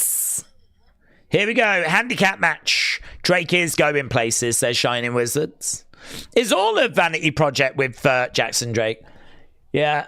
Well, they are, I believe so. The only person that's not around anymore is Zayda Steele, because she's not in with WWE now. She's left and gone to AEW. Did we see that Stevie Turner is married to Kit Wilson? Yes. Michael, shout out to you. The pay-per-view Taboo Tuesday was fun when fans picked matches. Yep, I'd definitely be down for that coming back. I'm surprised they've not brought it back, because you'd think now with more people being online and like everyone having a smartphone now, I mean, it wasn't that way when we were doing it before. I mean, when we were doing Taboo Tuesday, not everyone had access to the internet. I don't believe smartphones were around. Now feels like a no-brainer to actually do a show like that, you know? Do you know, I had an idea the other day that I was going to tweet out, and I was like, I can't be bothered. I was thinking, like, doing a pay-per-view every year called, like, Pure WWE. And it's where they go back to a year. So that year might be 85, could be 97, could be 2010. And basically you do a pay-per-view based on that year. You bring in guests from that time period. You show footage from that year as well. I suppose in a way it's a little bit like what we do with Saturday Night's Main Event, but Saturday Night's Main Event never changes, like, decade. It's always, like, kind of set in the 80s. But for this one, you know, if you go 99, everything is set up like how it would have been in 99. Encourage the fans to kind of dress like it's 1999, fan signs, footage from that year, and every year you do a different year. So you would go in going, oh, have they announced what year it is yet? No, we don't know yet. There are rumours that it could be 2019 or something like that, you know, whatever. I think that'd be really interesting. Just every year, only a B show. It's not a major show. It's just a B show. Do it in the summer or something, you know. But it could be really interesting, really fun. There's so much history with WWE that we just never dig into. It was quite nice, actually, on NXT to see that little video package about Finn Balor. NXT Origins. I thought that was really good. And hopefully they do that each week and we look at a different main roster star and what they looked like when they were in NXT and hear a little bit about their time and some of their key feuds. And I thought it was not bad. It was like a minute long. It was fine. This main event is underway. 1, 2, kick out. Bang, big clothesline. And Michael said, when is Zilla going to WWE? No word. I mean, I think that he will. He's with Reality of Wrestling, isn't he? So I think he will. Another big boot. Drop kick. Big slam. Jackson looking good here. Keanu Carver making the save. And now the numbers game. The numbers game. They're all beating down on Jackson Drake. Gotta tell you, the crowd are on their feet and there's some good energy here. In the edge of the ring go Vanity Project. They get hurled into each other. Jackson Drake is down.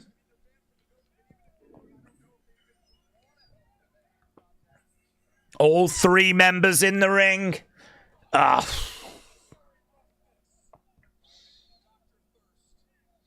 Right now, Carver wants to pick the bones of what's left. This is not looking good.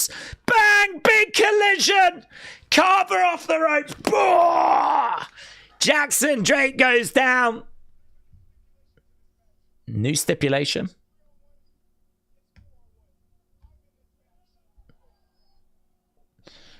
Okay.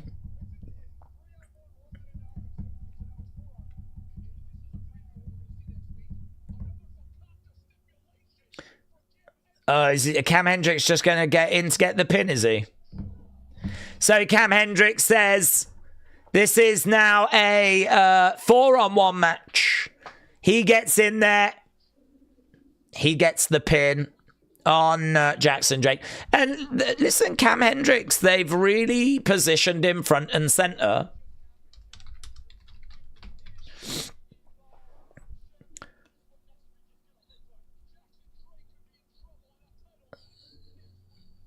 So Cam Hendricks standing tall, and that was the end of the show. That was the end of the show. Is there anyone for the men's rumble that you're highly against winning? That's a great question. I love that question. Is there anyone in the rumble I am highly against winning? To be honest with you, I don't really find myself being against any of the wrestlers. I suppose for me, I'm very consistent when I don't like something about, normally it's to do with, does the person deserve it? Have they put the work in for it?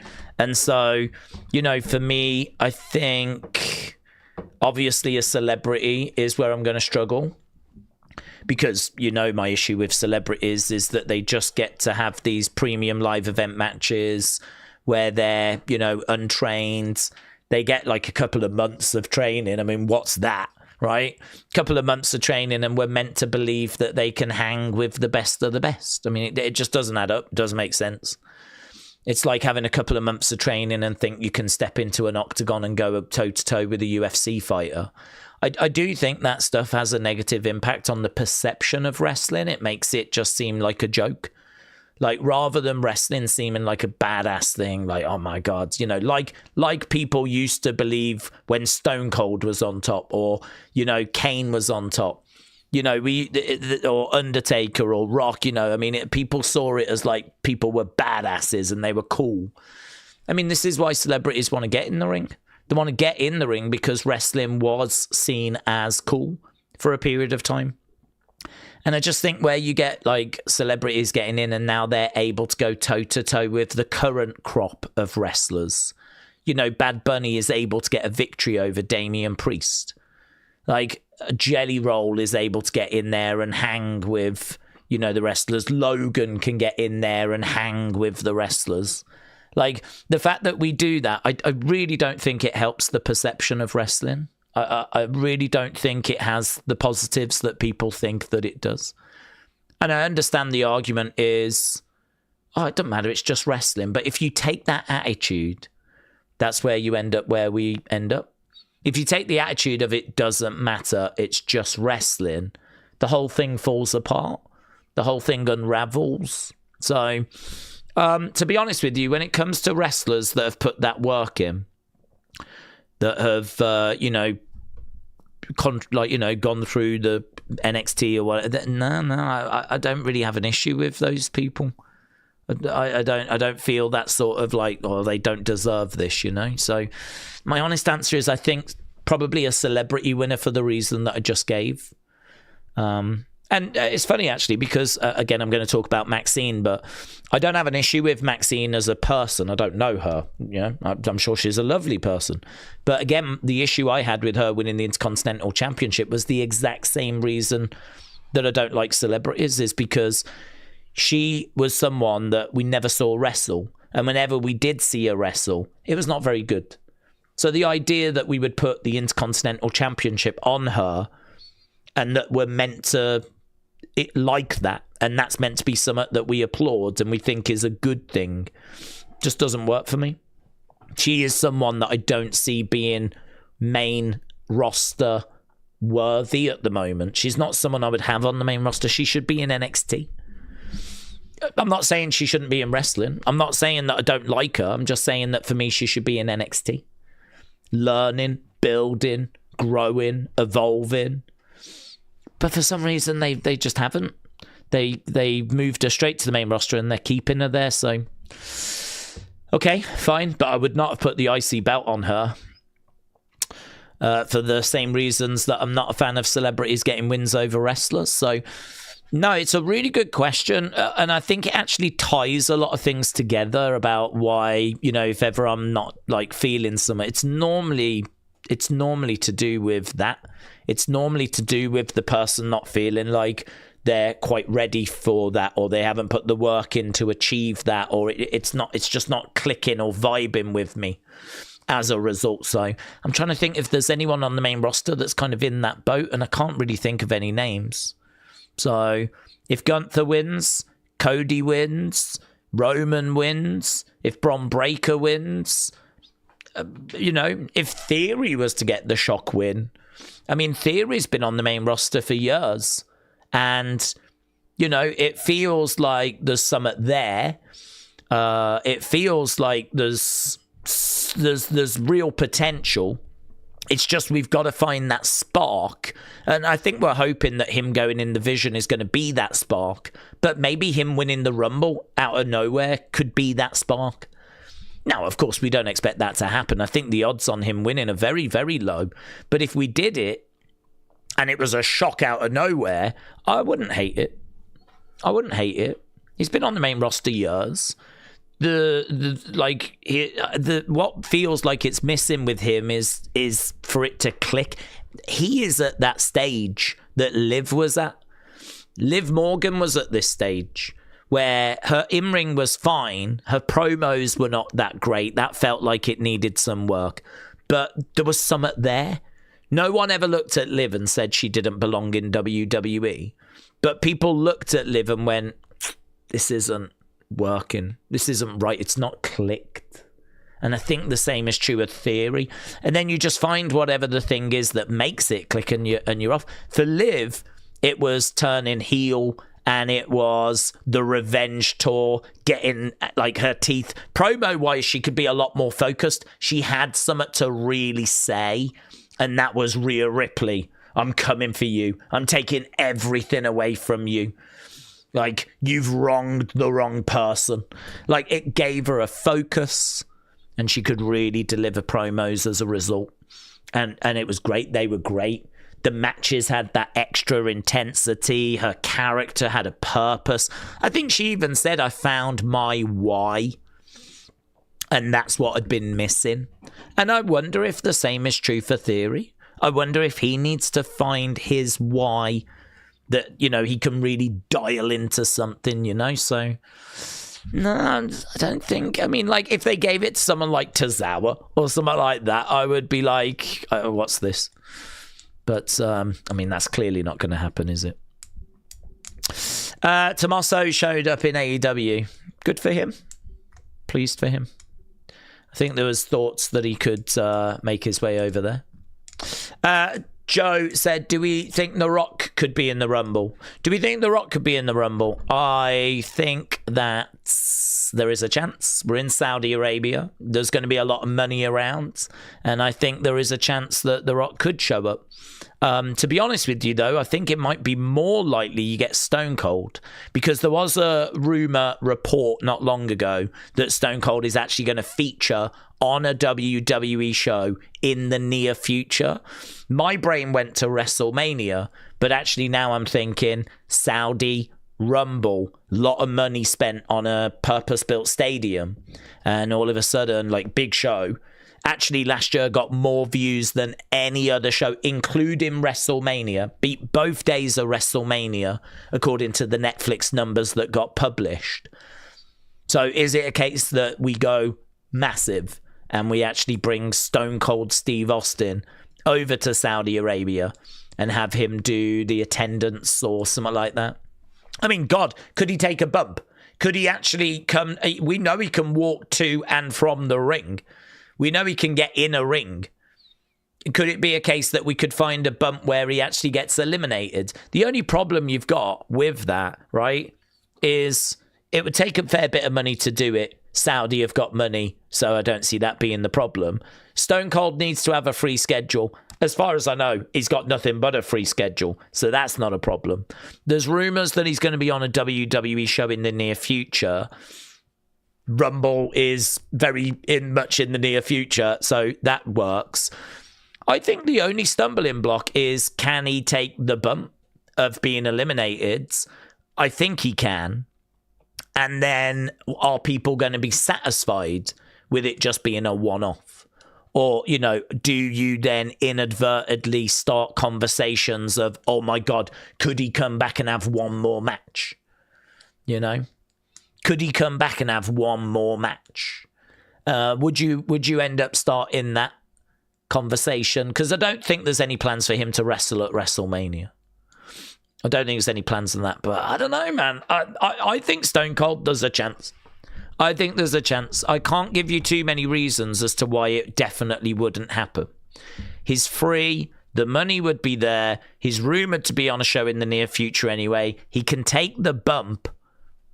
I think there's a chance. Yeah, I think there's a really good chance. Asib said a lot of people in the chat are against Roman winning the Rumble. Right? Okay. I wouldn't mind it. I don't mind Roman winning the Rumble. Yeah, I kind of presume that he's going to, actually, that he is my pick and he is the favourite. So, I don't know. You're always going to get differing opinion. I mean, it's rare for people to kind of come together and unanimously agree this is the person, right? It's very, very rare. We have had it. I feel like most were behind Daniel Bryan in like 2014, 2015. You know, we all saw what happened when Roman won in 2015, got booed out the building. I don't feel like that's going to happen this time, actually. I don't feel like Roman's going to win and he's going to get booed in Saudi Arabia. I think it'd actually be really well received. Because I think this version of Roman is drastically different to the one we had in 2015. So, yeah, but you're never going to get like 100%. If they go with Roman, I would expect the reaction to be fine. Jen said, have you seen the 2K26 teasers? Yeah, I'm not a fan, to be honest. The 2K26 teasers, I mean, I don't know what we're referring to. I've seen little videos and whatever. But to me, like, yeah, just tell me what's in the game. Like, they've got to do this because it creates buzz. But to me, I'm not someone that plays the game. And I'm not someone, you know, I'm interested in the sense of, just tell me what's in the game. Do you know what I mean? Like, what are the covers? Because people seem to care. So what are the covers? I don't care about any of the ratings. Irrelevant. But what's new? What do I need to know about? Is there anything interesting that you're doing? I don't know what you can do, but, you know, what if the game is a bit more like GTA and it's got like a bit more of a GTA vibe and you have to do missions? I feel like that was a little bit like what The Island was. What about if they expand that? Make that a bit bigger? Perhaps that could be something that I'd be like, ooh, I think I just want a WWE GTA game. I want Red Dead Redemption, the WWE version. Yeah, because that would be sick. Yeah, that would be sick. So, yeah, the little teasers, the little videos they're putting out, I get why they do it. They have to do it. But I'm more interested in like when they just announce everything, watching that trailer and seeing, is this a game that, you know, I need to really focus on, or is it just going to be another year where I'm just not going to get the game? Word Life Cena fan said, Daze, I hope Stephanie is not going to be champion when Naomi comes back. I don't want to see her getting seriously murked. Remember, Naomi warned all the heifers that she is coming for her title. Jennifer said the problem in having with Roman is there's no story. Well, I think that there's a story in regards to Roman saying that his time is not done and that it's not over. You know, a lot of people think that his run was that bloodline run and just, you know, everything now is just living on past glories. I think Roman wants to show, no, that was not my story. That was a story, but we've got so much more that we need to do. And actually, apparently, he's kind of thinking of turning down Hollywood's. There's been lots of Hollywood offers, but he's not took them because he still feels like there's more to achieve with wrestling, which is quite exciting because that does make you wonder what he's got planned. I mean, if I was Roman and I had all the time off that Roman has, there's got to be times where you think about your career, and there's got to be times where you think about what else needs to be achieved or what else can you contribute. What would that look like, you know? So I kind of feel like if he's come to the conclusion there is more to do, that fills me with a little bit of confidence that he might have some ideas as to what that looks like. And I'm quite excited for that. I'd be quite excited for that. So if Roman wins the Rumble and makes it very clear I'm not done, there's still a lot that needs to be achieved, right? He doesn't need to tell us exactly what that is, but I would just have some hope he knows what that looks like. And the great thing is with Drew, he got screwed by Roman at Clash at the Castle. And that was not just any show. That was a big show in Wales where we went back to the UK to do a stadium show for the first time since SummerSlam 1992. It was headlined by Drew. This was meant to be his crowning moment. Okay, it wasn't in Scotland, but it was still on the British Isles, and there were still plenty of Scottish people in attendance. And that was a very pro-Drew crowd. Drew versus Roman, Clash at the Castle. And of course, how does it end? Solo makes his debut on the main roster, attacks Drew McIntyre. Drew McIntyre ends up singing a song with Tyson Fury, does not win that championship. That has to stick in his throat. That has to be a moment, a real low, where, you know, he fell short in front of all of his fellow countrymen. This was meant to be the crowning glory. British Bulldog won the main event of SummerSlam 92. This was surely going to be Drew, you know, winning the WWE Championship in the main event, and it didn't go that way. And I feel like that is something Drew would want to avenge and would want to set the record straight on. I think actually you could really dig into that if you do Roman Drew as being, Drew has got an axe to grind about that moment. It was a big moment in his career, and, you know, he has not forgotten about it.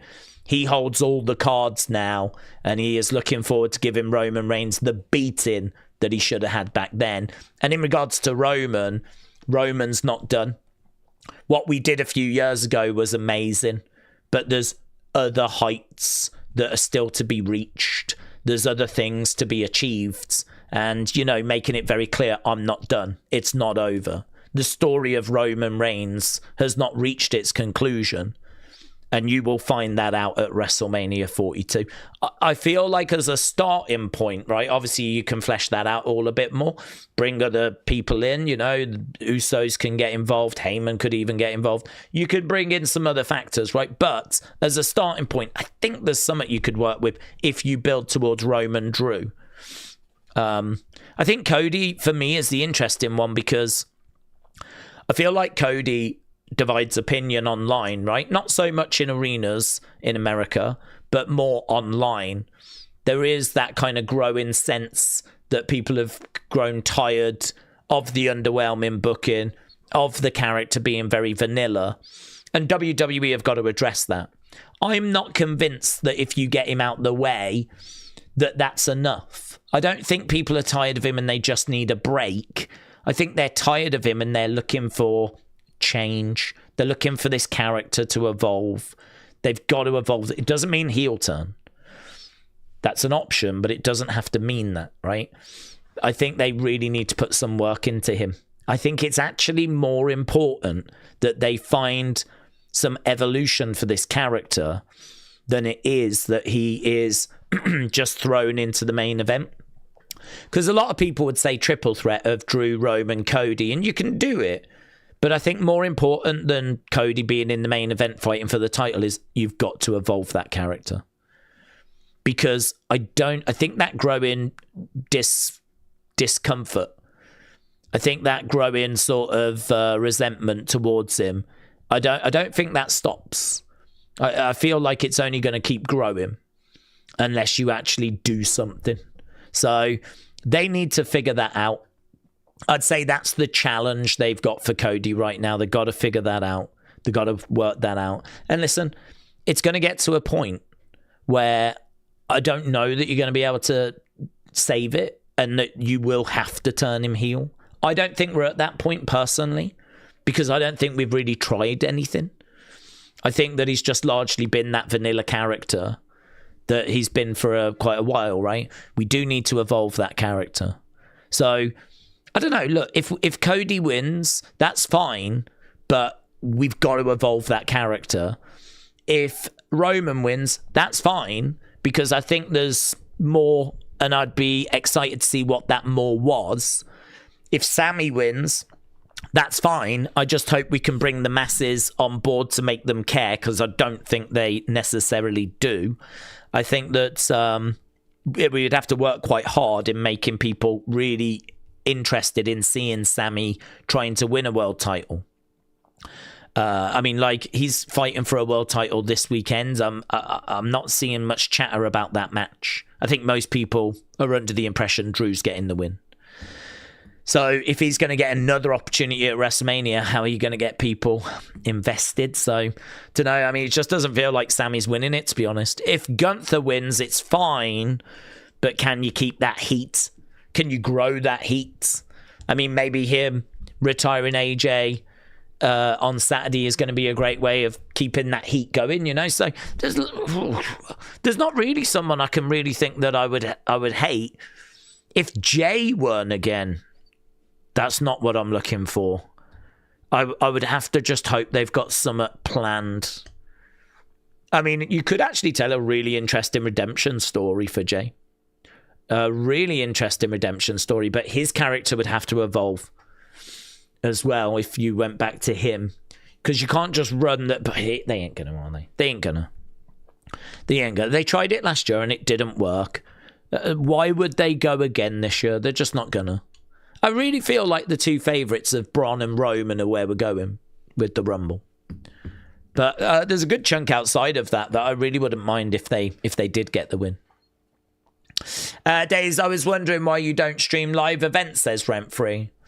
There's just no demand. I've never watched, to be honest. It's never been part of my regular viewing. There's, to my knowledge, no stories that get told. So it's not like a brand, you know, with Raw and SmackDown and Evolve and NXT. And when we used to do NXT UK, those are all brands. They've got their own sort of rosters, their own stories. Whereas the thing with main events is it's not a brand. It's literally just a show where if you're not needed for Raw or SmackDown that week, you might end up being on main event. So I think the problem with it is that the matches are meaningless. They're just sort of thrown together on a weekly basis. There's no dedicated roster. They are literally like they're televised dark matches, aren't they? They're just televised dark matches. So it doesn't ever strike me as like, maybe I'm well off.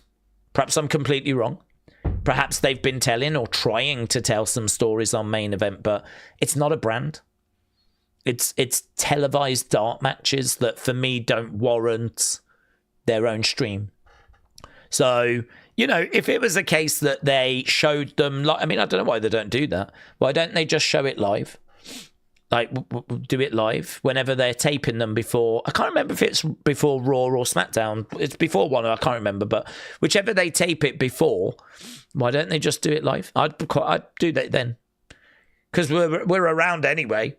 So I'd cover it then. I'd be like, right, guys, it's time for main event. And we'd watch that, and then we would go into SmackDown or go into Raw. So I would do it then. But, like, I think it lives on a Thursday on YouTube. It's just... no one talks about it. No one asks about it. Never gets brought up in conversation. They're just dark matches. USA Today. Christopher, shout out to you. If Roman does win, we could do Roman Drew at WrestleMania, says Jem. It's like Hogan 1990 syndrome, said Shining Wizards. Asib said, do we think Ciampa is a loss for WWE or does no one care? Well, I think he's a loss because he was a good person to have around.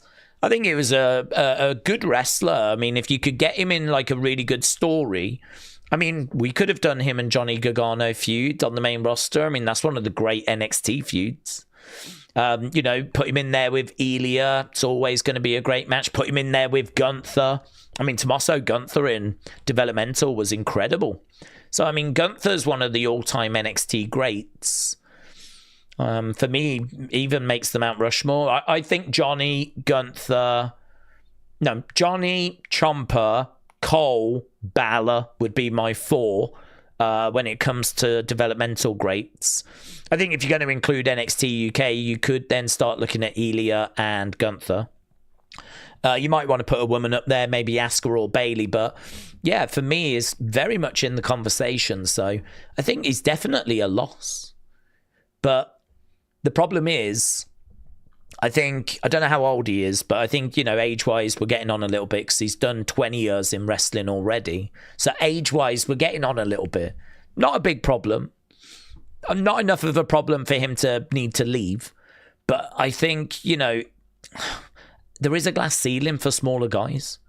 I think someone like Tommaso, it's hard to see him becoming WWE champ or world heavyweight champ because you've got Oba, Gunther, Roman, you know, Trick Williams coming through.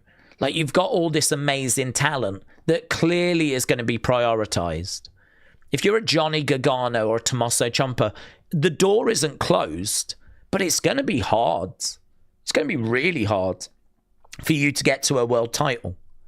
So, I don't know. I mean, I don't know. His contract wasn't renewed. So I don't know if WWE looked at it and went, we just don't have the creative. I don't know if it was his decision or WWE's decision. I've never heard. So if it was his decision, then maybe he's looked at it and gone, I think I could find myself in a better place with more opportunity, right? Maybe not a better place, like there's no company bigger, but clearly he's gone to AEW. I don't think that's a great surprise. And, you know, maybe he's thinking, you know, they treat smaller wrestlers or people more roughly my size a little bit better. It's not really the land of the giants over in AEW, is it? You know, they do have a few big guys, but it's not like in WWE. I feel like there is a bit of a glass ceiling if you are a certain height, which is just really hard to get past. And I don't think that exists so much in AEW. So if it was his decision, maybe that's his thought process. If it's not his decision, I think AEW was a no-brainer. And if it wasn't his decision, then I think WWE have probably looked at the amount of talent they've got, looked at the top end of the card, looked at the mid-card, and just sort of thought to themselves, we're covered.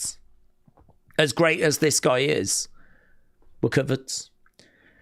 It's a real sad one, honestly, because I just sort of feel like he was a really good wrestler. I mean, you kind of look at what he contributed in NXT, part of DIY, one of the great tag teams.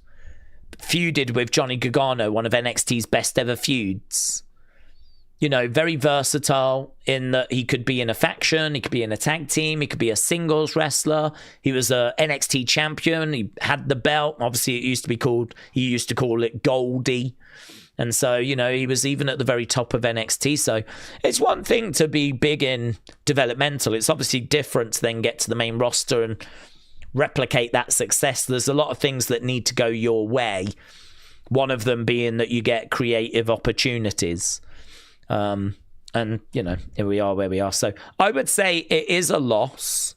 But because WWE is just drowning in talent, it's not a loss that I think WWE are going to really feel too much.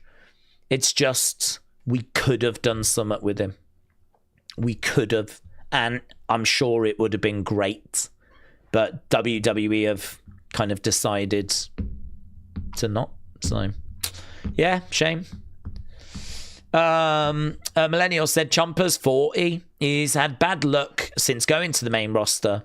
There was a loss of buzz. NXT 2.0. The train for him in WWE left a long time ago, says Millennial. Seeb said, why do we think heels become hot baby faces and baby faces become hot heels?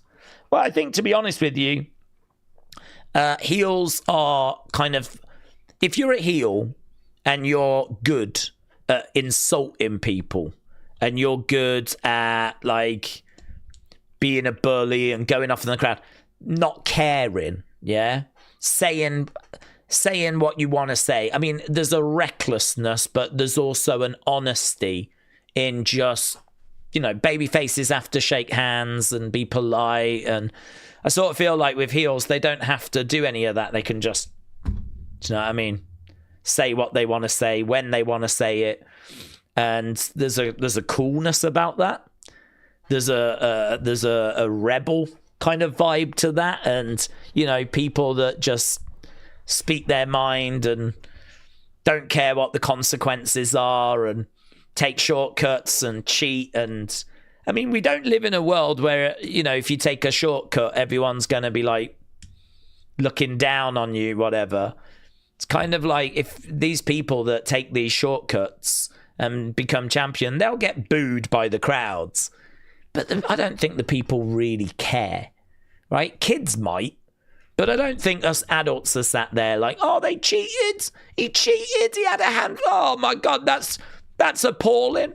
I mean, God, that kind of thing's been going on in wrestling decades. I mean, it's just, I think a lot of us are so just, we just don't care. Feet on the ropes, handful of tights. Yeah, you get away with it, mate. Good for you. Yeah. So I think like a lot of those heel tactics that maybe used to really enrage back in the day when people thought wrestling was real, and people understand how the machine works now. So a handful of tights, feet on the ropes, screwy finishes, shenanigans. We're kind of desensitized to those things. So heels that come out and speak their minds, you know, they can come out with some fun lines.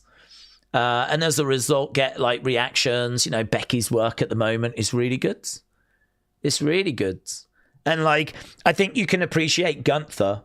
You know, he's coming out, people are booing and he's laughing his head off and he's just loving it. He's reveling in it. And you go, oh, he's doing some good heel work at the moment. And there's an appreciation for that. But the thing is, because they're badasses and they're rebels and they do what they want, if they then choose to help a beloved babyface, if they're going to use all of that to make a good choice, then that's where the people get behind him. Oh man, I thought this guy was a right douche, but look, he's coming out to help Javon Evans. Gunther's coming down to help Javon. Let's go, Gunther, man, he's a badass. And like all of a sudden that sort of rebel, badass, relatability, coolness, all of that stuff, like it gets channeled into a good place that people then can get behind and cheer and support, you know. I think the thing is, if you're a good guy that's never gonna, you know, you're gonna do everything right, you're never gonna use bad language, you're never gonna, you know, you're always just gonna be just a nice person, there's gonna come a point where I think people are gonna get bored with that. I think, you know, with Cody, it becomes vanilla. With Hogan, it became vanilla.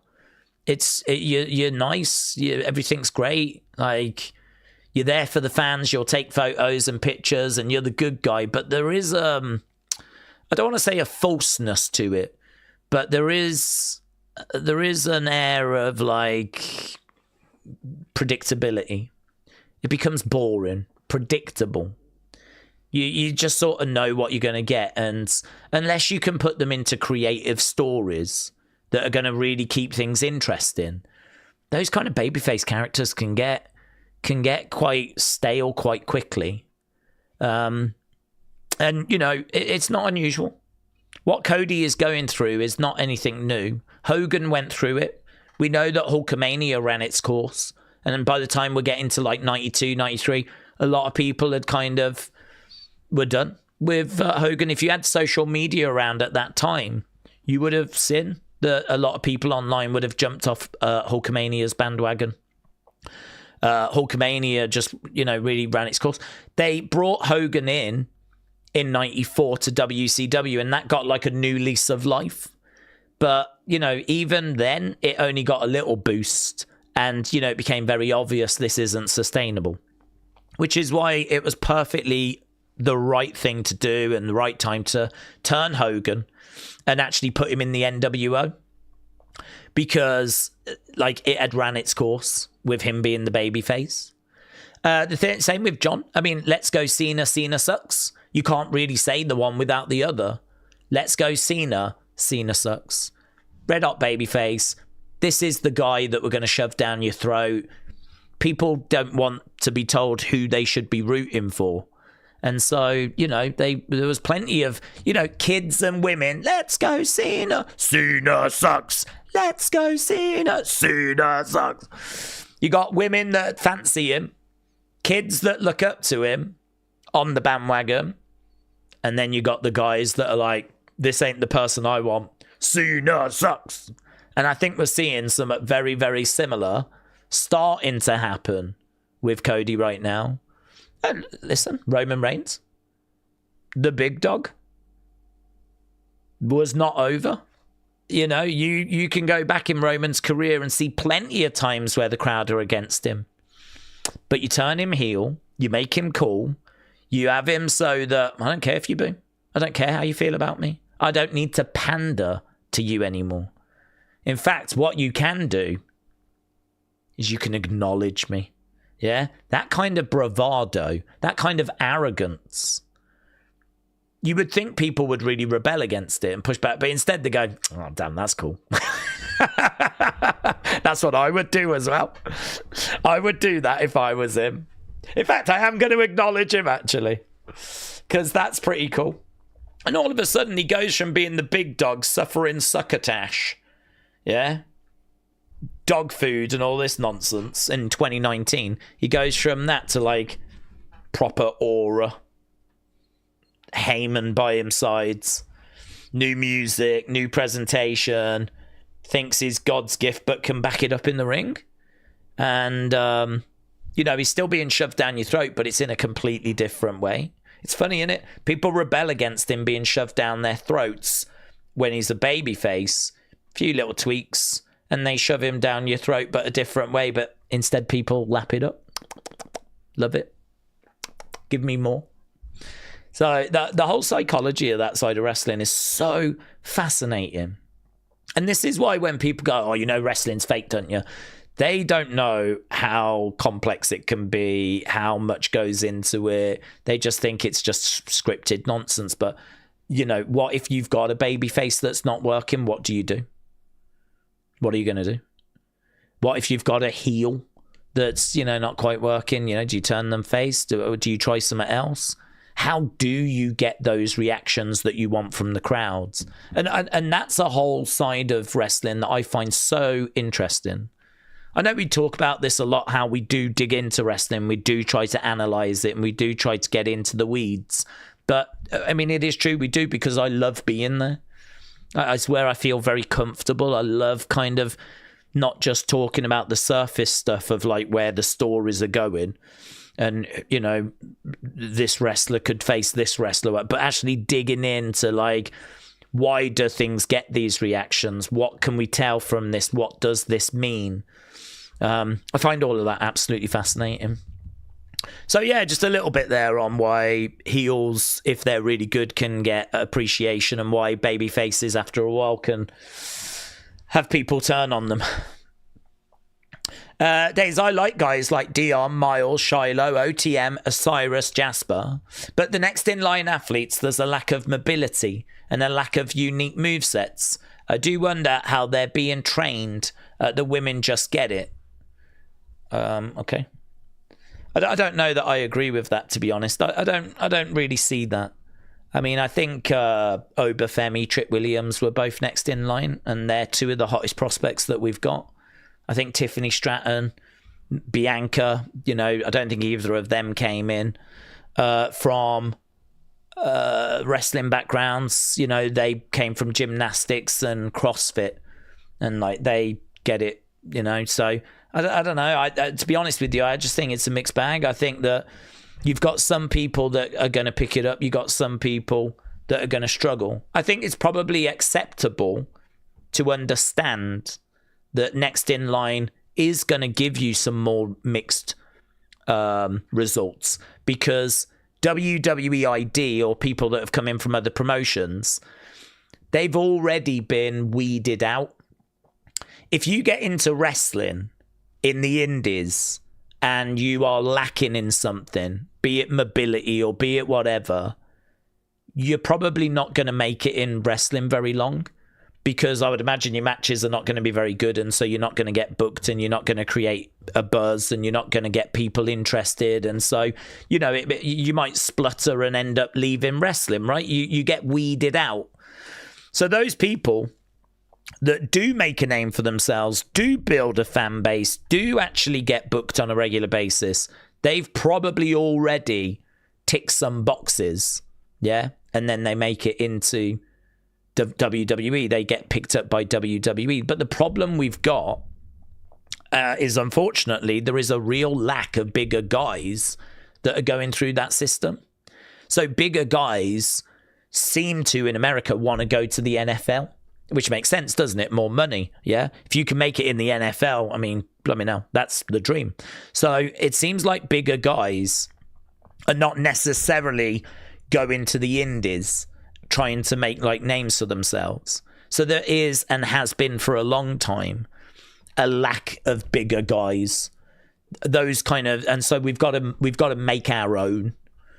So I think that there is potential for it to have more mixed results, because it hasn't had that sort of weeding out process. The weeding out process would be at the Performance Center. The weeding out process would be that in the PC, you either reach this standard or you don't. You're either NXT ready or you're not. So actually, there's people that don't even make it to NXT, that just, sorry, it's not going to work, right? There's plenty of people that get released and we've never even seen them, yeah? At PC talents. And it's for various different reasons. And one of those reasons, or some of those reasons, could be that it's their mobility, or they're just not picking it up quick enough, right? Apparently, that's why we lost that. Can't remember his name now. Do you remember that Destroyer of Gods?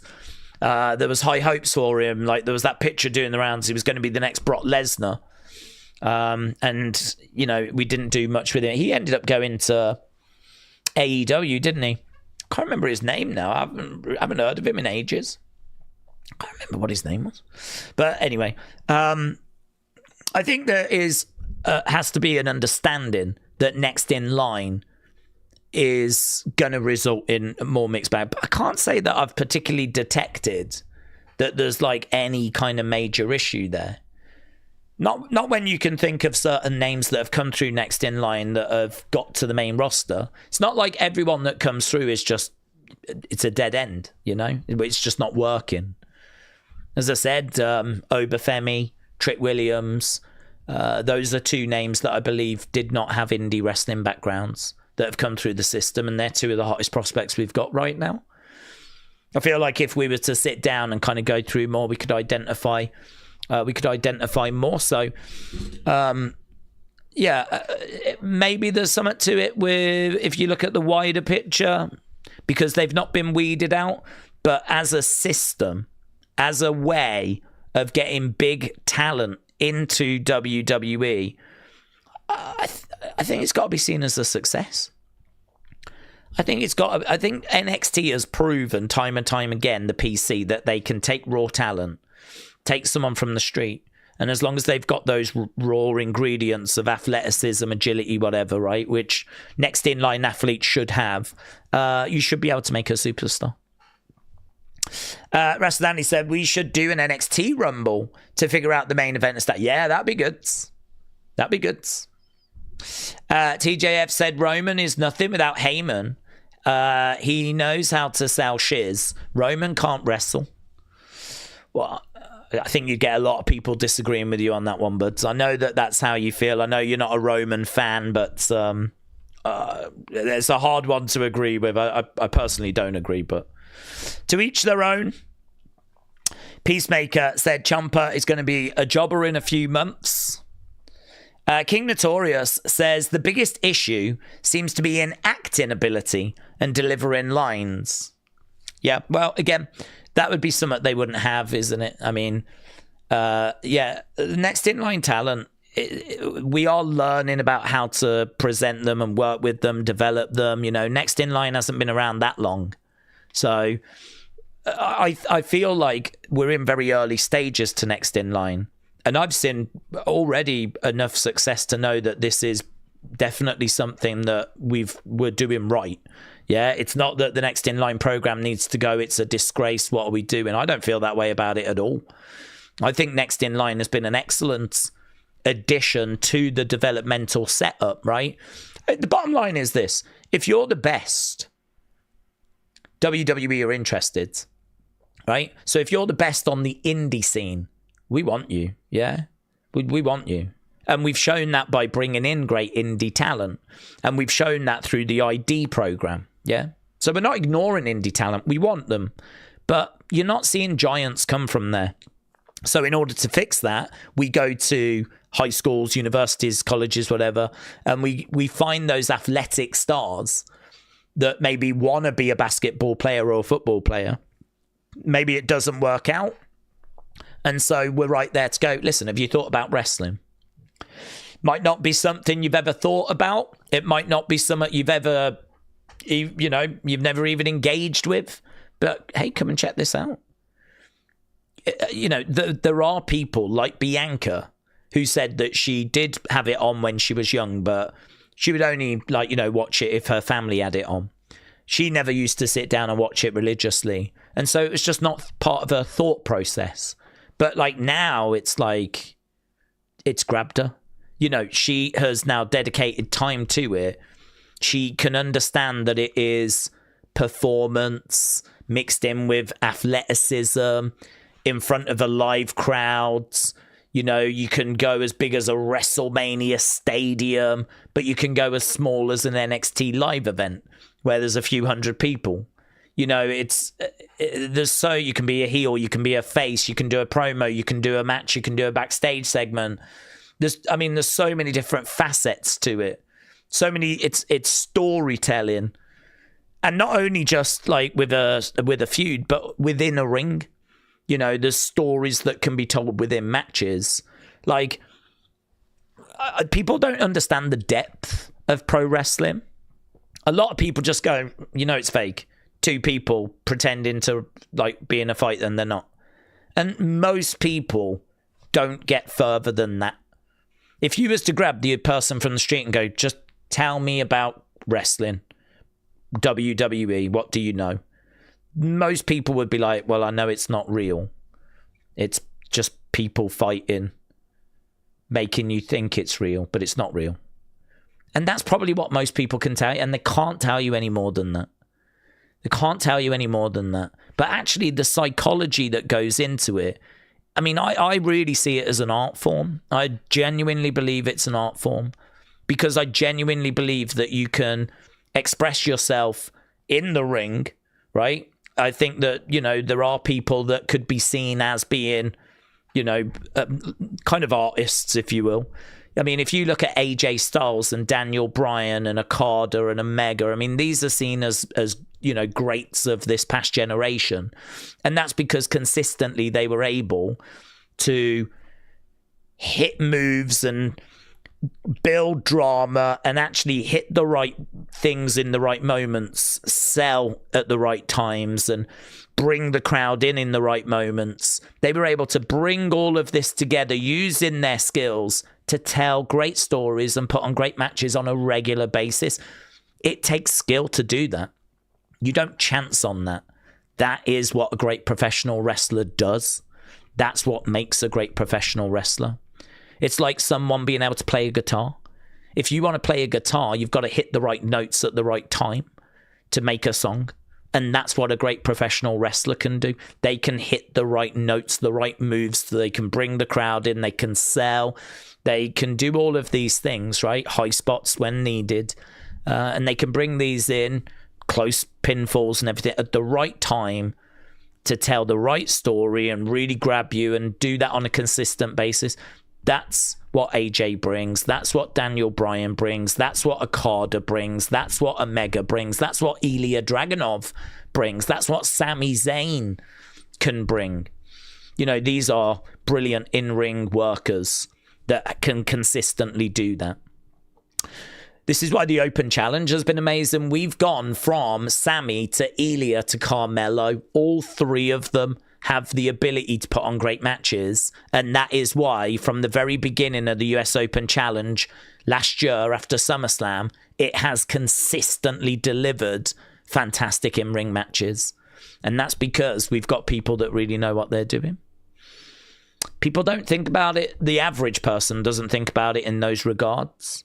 The average person just thinks this is just play fighting and that's it. I don't think wrestling ever gets the credit it deserves. I mean, it even feels a bit weird to sit here and say that it's like an art form and that these people are expressing themselves. It feels very la-di-da to kind of say that. It feels a bit cringe to say that because pro wrestling does not have that viewpoint. Like, people don't view it that way. It doesn't have that perception, but it should. Maybe we can move in the future to a place where it is held in higher regard. But, you know, this is why wrestling doesn't help itself, you know? Wrestling doesn't help itself. Wrestling has always been a form of entertainment for the masses, the working man, and that's great. But a lot of museums are open to people for free entry. The working man can go there to look at some of the greatest works of art ever. So to me, pro wrestling is like an open museum where the working man can go and can view great works of art by artists like AJ Styles and Daniel Bryan. I think the way I view wrestling and my appreciation of what I am watching is so drastically different to the average person on the street. And maybe there's some people in our community that are just joining that maybe are trying to figure out what wrestling is, you know? I mean, there's people watching wrestling and joining our community all the time. I wouldn't expect too many of those people to be here now. I think if you're watching an Evolve stream, you are a pretty hardcore fan. You are pretty far down the pecking order. Raw, SmackDown, NXT, here we are at Evolve, right? So I feel like I am very much preaching to the converted, right? I feel like I'm talking to people that already know this stuff. But, Yeah, I think for me, like we are interested in the best and getting people that can contribute. And if we've got to go to Next in Line to do that, let's do that. If we've got to go to indie wrestling to do that, let's do that. It doesn't really matter where the people are coming from as long as they're trained up and they've got those abilities. If you go to any town, you will find a niche of an indie promoter. There's tons of people who want to be wrestlers, but how far can you travel to find someone who is world quality, says Shining Wizards. Big Time said, I've got sympathy for Next in Line. It's hard to get so much information, so I'm not blaming the wrestlers, but I am curious what tapes they study. And I'm curious about that as well. I'm curious as to how they train them. And I think that there's going to be trial and error there. The way that Next in Line is trained now might not be the way that they get trained in 5 years, 10 years. But I certainly think the headline for me is there is definitely a place for Next in Line talent in WWE. I have seen some people online saying they shouldn't be around. But I mean, I just don't get that. I don't really get that. I don't really understand. It's not very big, but there is a little bit of like an anti-Next in Line thing. I think actually it might have something to do with the fact these people didn't grow up as wrestling fans, and there might be a little bit of snobbery in it. Like, oh, they're not real wrestling fans. They're not real wrestlers. They didn't grow up loving this. But, I feel like we've had this conversation before, which is like, when is wrestling meant to grab you? It's not like we all get sat down at the age of 5 and shown it. I mean, there's many people that kind of hear about it and, never get into it. They never experience it. No one in their family watches it. They never get exposed to it. If it's on TV, they just flick through the channels, flick past it. They might have heard some stuff about it and might have been, well, that's interesting, but they've never dug into it, I mean, there's plenty of things out there that I've heard about that I've never, dug into. Pokemon. I've heard about it. I've never watched any cartoon or film. I've never played a game. I could probably name about 10 Pokemon from just things I've heard over the years. But it's not a world I've ever gone into, And I feel like wrestling is similar. I mean, there's so much that's trying to get your attention. Baseball, NFL, European football, soccer, video games, YouTube, Netflix, TV shows, the news in general, TikTok. I mean, wrestling is just one of those things. So for me, like that kind of, I'm not saying it's here, but I am saying I do see it online where people are like anti-Next in Line, and there does seem to be a snobbery in that everyone, is meant to have grown up as wrestling fans. I'm not aware of anyone that is in Next in Line that hates wrestling. I mean, maybe those people I would have an issue with if it turned out someone was in the Performance Center and they hated wrestling. But I'm just under the impression that they just never found it in their life. Just never got to them. And I can understand that. So, yeah, I think there's very much a place for it. Right. It seems like Tommaso made an excellent decision. He's going to get treated right, said Tony K. A new title is going to be made. It's going to be like a South Pacific title. He can have that. Pokemon is just Shinto religion light, said King Notorious. Big Time said, if I'm being honest, I feel like the larger-than-life talent pool from Next in Line, if we look at indie wrestlers trying to find a Wardlow or a Powerhouse, it is few and far between. Well, Big Time, I know we've kind of had a lengthy chat there. I feel like it's good to hear that we're in the same boat and we're on the same page. I agree. Yeah, I think that there is a place for Next in Line. I think trying to find a Oba in the indie world is next to impossible. Maybe they're not getting it 100% right at the moment. It's still very early doors, though. And I feel like, there's definitely some work that maybe needs to be done with the training to, maybe the standard needs lifting. Perhaps we bring them onto the shows a bit too quickly. Perhaps there's more skill sets that need to be shown. But I don't know. For me personally, there is an understanding that they've got no prior experience. They're not going to hit the ground running. And as a result, I'm quite happy to sort of bide my time because I know the end result is going to be worth it.